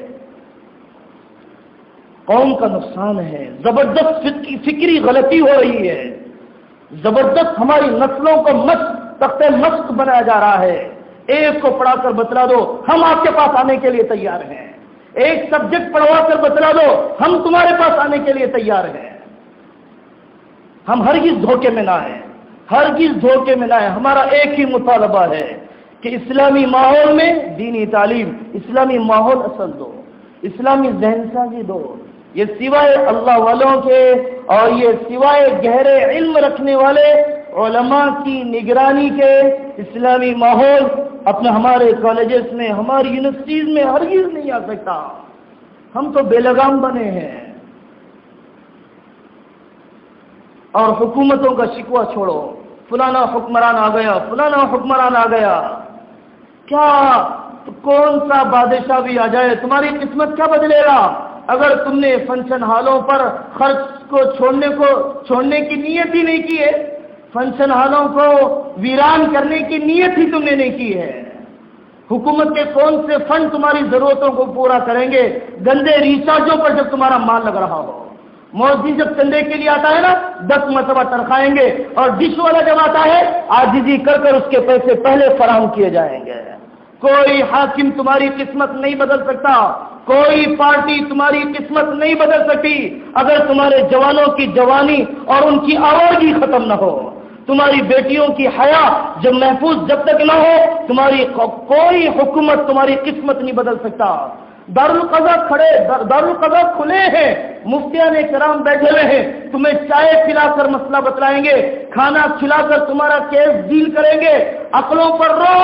ایسے وکیلوں کے پاس جاتے ہو اور ایسی عدالتوں میں جاتے ہو جو چند کوڑیوں پر اپنا ایمان بیچنے کے لیے تیار ہے. تمہیں علماء کے پاس جاتے ہوئے حیا آتی ہے، تمہاری بیٹیوں کو FIR درج کرنے کی انگلش آتی ہے، اللہ سے دعا کرنے کا سلیقہ نہیں آتا ہے. کیا کون سی پارٹی تمہاری قسمت کو، میری قسمت کو بدلے گی؟ مصیبت یہ ہے کہ ہم علماء سے کڑ گئے. مصیبت یہ ہے کہ ہم اپنے عمل کو بدلنا نہیں چاہتے، حکومتوں کو بدلنا چاہتے. عمل کو بدلو. عمل کا بدلنا آسان ہے، حکومتوں کا بدلنا مشکل ہے. عمل کو بدلو، پھر یہ اللہ حکومتوں کو کیسے بدل کر دکھلائے گا. ایک ملازمت کرنے والا امانت دار آ گیا، بس گورنمنٹ ڈپارٹمنٹ میں ایک امانت دار آ گیا، سارے لوگ کہتے ہیں دیوڑو دیوڑو دیوڑو، غیر کہہ رہے ہیں ایک امانت دار. ایک ڈاکٹر آ گیا کمیشن نہیں لینے والا، ایک ڈاکٹر آ گیا سیمپل نہیں بیچنے والا، غیر مسلم اس کے انتظار میں. یہ جماعت میں کیا جائے گا تو اس کے پاس ہم علاج کرائیں گے. یہ قوم تو بہت نرم دل ہے. اپنے اخلاق کا نمونہ کبھی پیش کرو. یہ تو تمہارے اخلاق کے سامنے ہتھیار ڈال دیں گے. حضرت صحابہ رضی اللہ عنہم اجمعین جب فتح مکہ کے موقع پر مکہ میں داخل ہوئے، جن گھروں کو چھوڑ دیا تھا ایسے ہاتھ رکھ کر جا رہے تھے، ہمیں وہ گھر نہیں چاہیے جو ہم نے اللہ کے لیے چھوڑ دیا، ہمیں وہ زمین نہیں چاہیے جو ہم نے اللہ کے لیے چھوڑ دیا. اور جب واپس جانے لگے تو مکہ والوں نے تو پہلے یہ سوچا اب یہ فاتحان آ رہے ہیں، اب اپنے گھر چھین لیں گے، اب اپنے زمین چھین لیں گے، اپنی جائیدادیں واپس لے لیں گے. صحابہ نے فرمایا ہمیں کچھ نہیں چاہیے. صحابہ مکہ سے واپس جا رہے، مکہ والوں نے کہا تم نے زمینیں چھوڑ دی، تم نے جائیدادیں چھوڑ دی، لیکن ہمارا دل چھین لیے جا رہے ہو. مسلمان زمینوں پر کبھی مرا ہے، مسلمان کبھی ریزرویشن پر کبھی مرا ہے، مسلمان کبھی جائیدادوں پر مرا ہے، مسلمان کبھی روزگاروں پر مرا ہے. اخلاق سے جیتو، وہ اپنے دل تمہارے حوالے کر دیں گے. کالج میں ایک بیٹی تو آئے پاک دامن، پھر دیکھو غیروں کی بیٹیاں اس کے ہاتھ پر اسلام قبول کر لیں گی. عمل ہمارے حالات کو بدلنے والا ہے، دین ہمارے حالات کو بدلنے والا ہے. کوئی پارٹی نہیں ہے جو فجر کی نماز میں مجھے اٹھنے سے روک رہی ہو.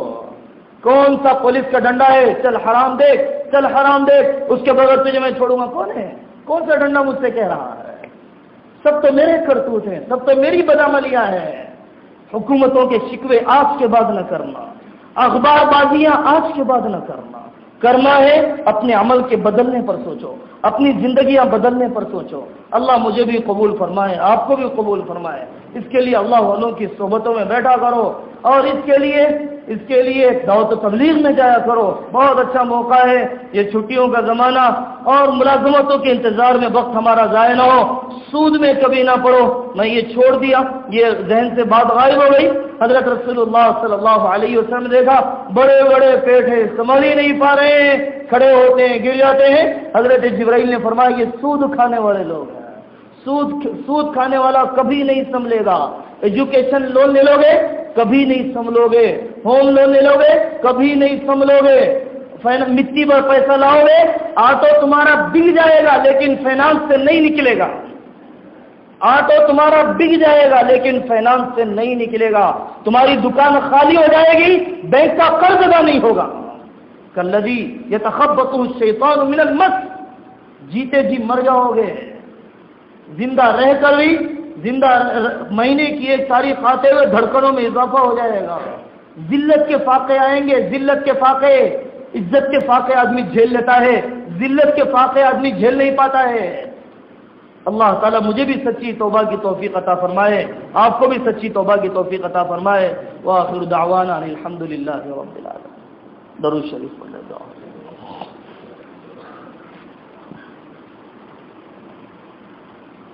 اللهم صل على محمد النبي الأمي وعلى آله وسلم تسليما.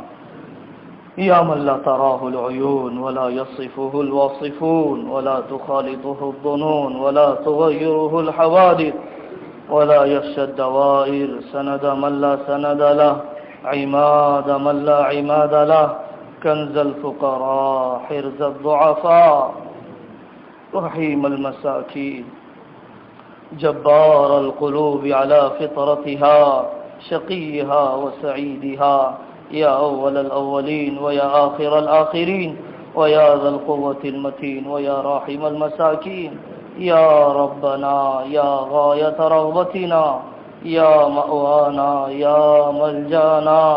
ظلمنا أنفسنا وإن لم تغفر لنا وترحمنا لنكونن من الخاسرين. اے اللہ ہم سب کو معاف فرما, معاف فرما, معاف فرما. تیرا کرم ہے جو آج کی رات تک ہم زندہ رہ گئے, ورنہ کون سا گناہ ہے جو ہم نے نہ کیا. جتنے کر سکتے تھے سب کچھ کر لیا, جو نہیں کیا وہ اس لیے نہیں کیا کہ کر نہیں پائے تھے, کر نہیں پائے تھے, کر نہیں پائے تھے. اے اللہ ہماری جوانی کے گناہوں کو معاف فرما, بڑھاپے کے گناہوں کو معاف فرما, تنہائی کے گناہوں کو معاف فرما, مجلس کے گناہوں کو معاف فرما, معاشرت کے گناہوں کو معاف فرما, معاش کے گناہوں کو معاف فرما. اے اللہ ہماری ماؤں کے گناہوں کو معاف فرما, ہمارے والد کے گناہوں کو معاف فرما, ہماری اولاد کے گناہوں کو معاف فرما, ہماری بوڑھیوں کے گناہوں کو معاف فرما. اے اللہ یہ سارا مجمع صرف ایک بھیک لے کر حاضر ہوا ہے, صرف ایک بھیک لے کر حاضر ہوا ہے. اے اللہ ہم سب کی مغفرت اور ہدایت کا فیصلہ فرما دے, مغفرت اور ہدایت کا فیصلہ فرما دے. گناہ کرتے کرتے سوائے بے چینیوں کے کچھ نہیں پایا ہے, کچھ نہیں پایا ہے, کچھ نہیں پایا ہے. 30 سال میں 40 سال میں ہر گناہ کا تجربہ کر لیا, کسی میں چین نہ مل سکا. مولا آئندہ اور زندگی تجربے میں گزرنے سے بچا لیجئے. مولا آئندہ بچی کچی زندگی نیکی کی لذتوں میں لگا دیجئے. اے اللہ ٹوٹے ہوئے رشتوں کو جوڑ دیجئے, بیٹیوں کو حیا کا زیور دے دیجئے, اخلاق کا جہیز دے دیجئے. ہمارے بیٹوں کو, ہمارے نوجوانوں کو غیرت کا صحرا عطا فرما دیجئے, بے داغ جوانی کا صحرا عطا فرما دیجئے. اے اللہ کہ جس نے تنہائی میں گناہ کرتے دیکھا پھر بھی پردہ نہ ہٹایا, بے صبری پر مصیبتوں میں اضافہ نہ کیا, ناشکری پر نعمتوں کو نہ چھینا. جو ہوا محض ہمارے گناہوں کی وجہ سے ہوا, جو ہوا ہے بہت تھوڑا ہوا ہے. گناہ تو اتنے کر رکھے تھے کہ کبھی کے پتھر برس جاتے, کبھی کے زمین لاوا اور آگ اگلنے لگ جاتی, کبھی کہ یہ پیٹ پتھر بن جاتا, کبھی کہ یہ بینائی چھن جاتی, کبھی کہ کانوں سے سنوائی ختم ہو جاتی. اے اللہ جتنے حالات آئے ہیں وہ بہت کم ہیں. ہم تو اپنے گناہوں کی وجہ سے بہت زیادہ مستحق عذاب ہیں. مولا آپ کا کرم ہے کہ آپ نے بہت سے گناہوں کو معاف کر دیا, بہت سے گناہوں پہ توبہ کا انتظار کر لیا. اے اللہ ہمیں نمازی بننے کی توفیق عطا فرما، فجر کا نمازی بنا دے۔ کاروبار بڑا ہو تب بھی نماز نہ چھوٹے، خوشیاں ہو تب بھی نماز نہ چھوٹے، تنگیاں ہو تب بھی نماز نہ چھوٹے، دواخانوں میں ہو تب بھی نماز نہ چھوٹے، ہوائی جہاز میں ہو تب بھی نماز نہ چھوٹے، سفر میں ہو تب بھی نماز نہ چھوٹے۔ اے اللہ نماز کا لطف عطا فرما، نماز کا دھیان عطا فرما، ہماری بھی تربیت فرما، ہماری اولاد کی تربیت فرما۔ اے اللہ حلال روزیاں عطا فرما، حلال روزیاں عطا فرما۔ ہم تو ساری حکومتوں سے ٹوٹ گئے، کتنی مورتیوں کو بدل بدل کر مانگا، کتنی پارٹیوں کو بدل بدل کر مانگا، ہمارا کوئی مسئلہ حل نہ ہوا، کوئی مسئلہ حل نہ ہوا۔ جتنا بھوک ہڑتال تیرے غیر کے لیے کیا ہے، تیرے لیے روزہ رکھ لیتے تو فیصلہ بدل جاتا تھا۔ کتنا غیروں کے لیے احتجاج میں دکانوں کو بند کیا، نمازوں کے لیے دکان کو بند کر لیتے تو روزی کی برکتیں مل جاتی، ہماری فضول خرچیاں رک جاتی تو مولا تیری رضا ہمیں مل جاتی۔ اے اللہ کمانے کا سلیقہ بھی عطا فرما، خرچ کرنے کا دین بھی عطا فرما، ہماری روزی کسی کمینے کے حوالے نہ فرما، نہ قدرے کے حوالے نہ فرما، وطن کی روٹی دے دے، والدین کی خدمت والی روٹی دے دے، اولاد کی تربیت والی روزی دے دے، بیویوں کی نگرانی اور اللہ والوں کی صحبتوں والی روزی دے دے۔ اے اللہ بڑے کمزور ہیں، بڑے کمزور ہیں، بڑے کمزور ہیں، تو نے آج تک بھی ہمیں ضائع نہیں کیا ہے۔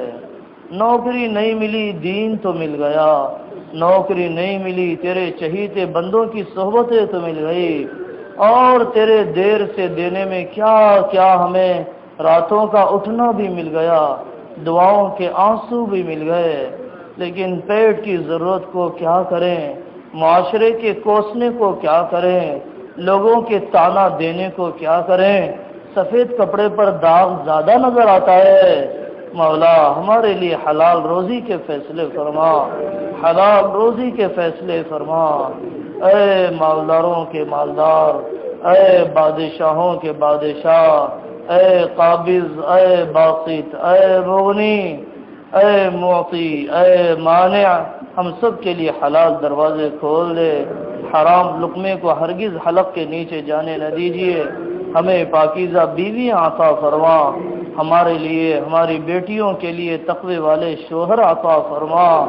اے اللہ جو مائیں ہماری بیمار ہیں، ہمارے والد کمزور ہیں، ہماری بیٹیاں بیمار ہیں، ہماری بہنیں بیمار ہیں، ہمارے بھائی بستر پر ہیں، ہماری بوڑھیاں سسک رہی ہیں، اے اللہ سب کو شفا عطا فرما، سب کو شفا عطا فرما، سب کو شفا عطا فرما، عافیت عطا فرما۔ جیسے بچپن میں بیچاریاں ہمارے لیے جاگی ہیں، جیسے ہمارے راحتوں کی فکر کی ہیں، اے اللہ بڑھاپے میں بھی انہیں راحت عطا فرما، انہیں عافیت عطا فرما۔ ہم کیا خدمت کریں گے، جھوٹی تسلی کے علاوہ کچھ نہ ہوا، ہم میراث لینے کے علاوہ اور کچھ نہ لے سکے، اور کچھ نہ لے سکے۔ اے اللہ نہ ہم سے خدمت ہوئی، نہ ان کی بے چینیاں دیکھی گئیں، اے اللہ انہیں شفا عطا فرما، انہیں شفا عطا فرما۔ جتنے لوگ قرضوں میں ڈوبے ہیں، اے اللہ ادائیگی کے غیبی اسباب مہیا فرما، جتنے لوگ سود میں ہیں، جتنے لوگوں نے حرام لے لیا، اب وہ سب توبہ کرتے ہیں، ہم سب توبہ کرتے ہیں، اے اللہ گن گن کر واپس کر دیں گے، اب ہماری مدد فرمائیے، اب ہمیں حوصلہ عطا فرمائیے، بلند ہمتی عطا فرمائیے، نفس و شیطان کے حوالے نہ فرمائیے۔ میرے مولا کتنی مائیں، کتنے گھرانے سحر میں ہیں، شیطانی اثر کے تحت پریشان ہیں، یہ شیطان بھی تو آپ ہی کی مخلوق ہے، یہ ساحر بھی تو آپ ہی کی مخلوق ہے، یہ آپ کے تصرف سے باہر نہیں، یہ آپ کی قدرت سے باہر نہیں۔ اے اللہ ان سارے مسحوروں کو شفا عطا فرما، شیطنت سے پناہ عطا فرما، نفسانیت سے پناہ عطا فرما، حاسدین کے حسد سے پناہ عطا فرما، اشرار کی شرارت سے پناہ عطا فرما۔ اے اللہ ہم سب کو ذاتی مکان عطا فرما دے، ہم کرائے کے مکانوں میں کہاں کہاں پھریں گے، اپنی بیٹیوں کو پردہ کیسے کر پائیں گے، اپنی ماؤں کی کسی ٹھکانے پر رکھ کر تربیت کیسے کروا پائیں گے، اے اللہ ہم اپنی اولاد کا تعلیمی نظام کیسے بنا پائیں گے۔ ہم تجھ سے مالداری نہیں مانگتے، ہم میں شکر کہاں، ہم تجھ سے فقیری نہیں مانگتے، ہم میں قناعت کہاں، اتنا مانگتے ہیں کہ ہماری ضرورتوں کو پورا فرما، ہماری ضرورتوں کو عافیت سے پورا فرما۔ آج تک بھی آپ نے ہی پورا کیا، بن مانگے پورا کیا، بن مانگے آنکھ دے دی، بن مانگے کان دے دیا، بن مانگے پتہ نہیں جسم کا کتنا بڑا جنگل ہے رگوں کا آپ نے چلا دیا۔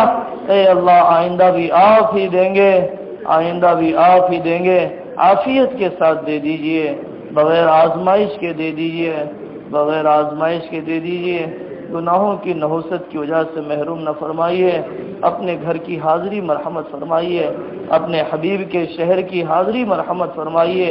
اے اللہ دین کے خادموں نے جو جو نیتیں ارادے کیے، ان کے دین کے خادموں کے ارادوں کو قبول فرما، عزائم کو قبول فرما، تعلیمی تعمیری منصوبوں کو پورا فرما، جو گودیں خالی ہیں انہیں صحت مند اور نیک اولاد عطا فرما۔ اے اللہ اسلام پر جینا ایمان پر مرنا مقدر فرما دے، اسلام پر جینا ایمان پر مرنا مقدر فرما دے۔ وصلی اللہ تعالی علی خیر خلقہ محمد وعلی آلہ واصحابہ اجمعین والحمد للہ رب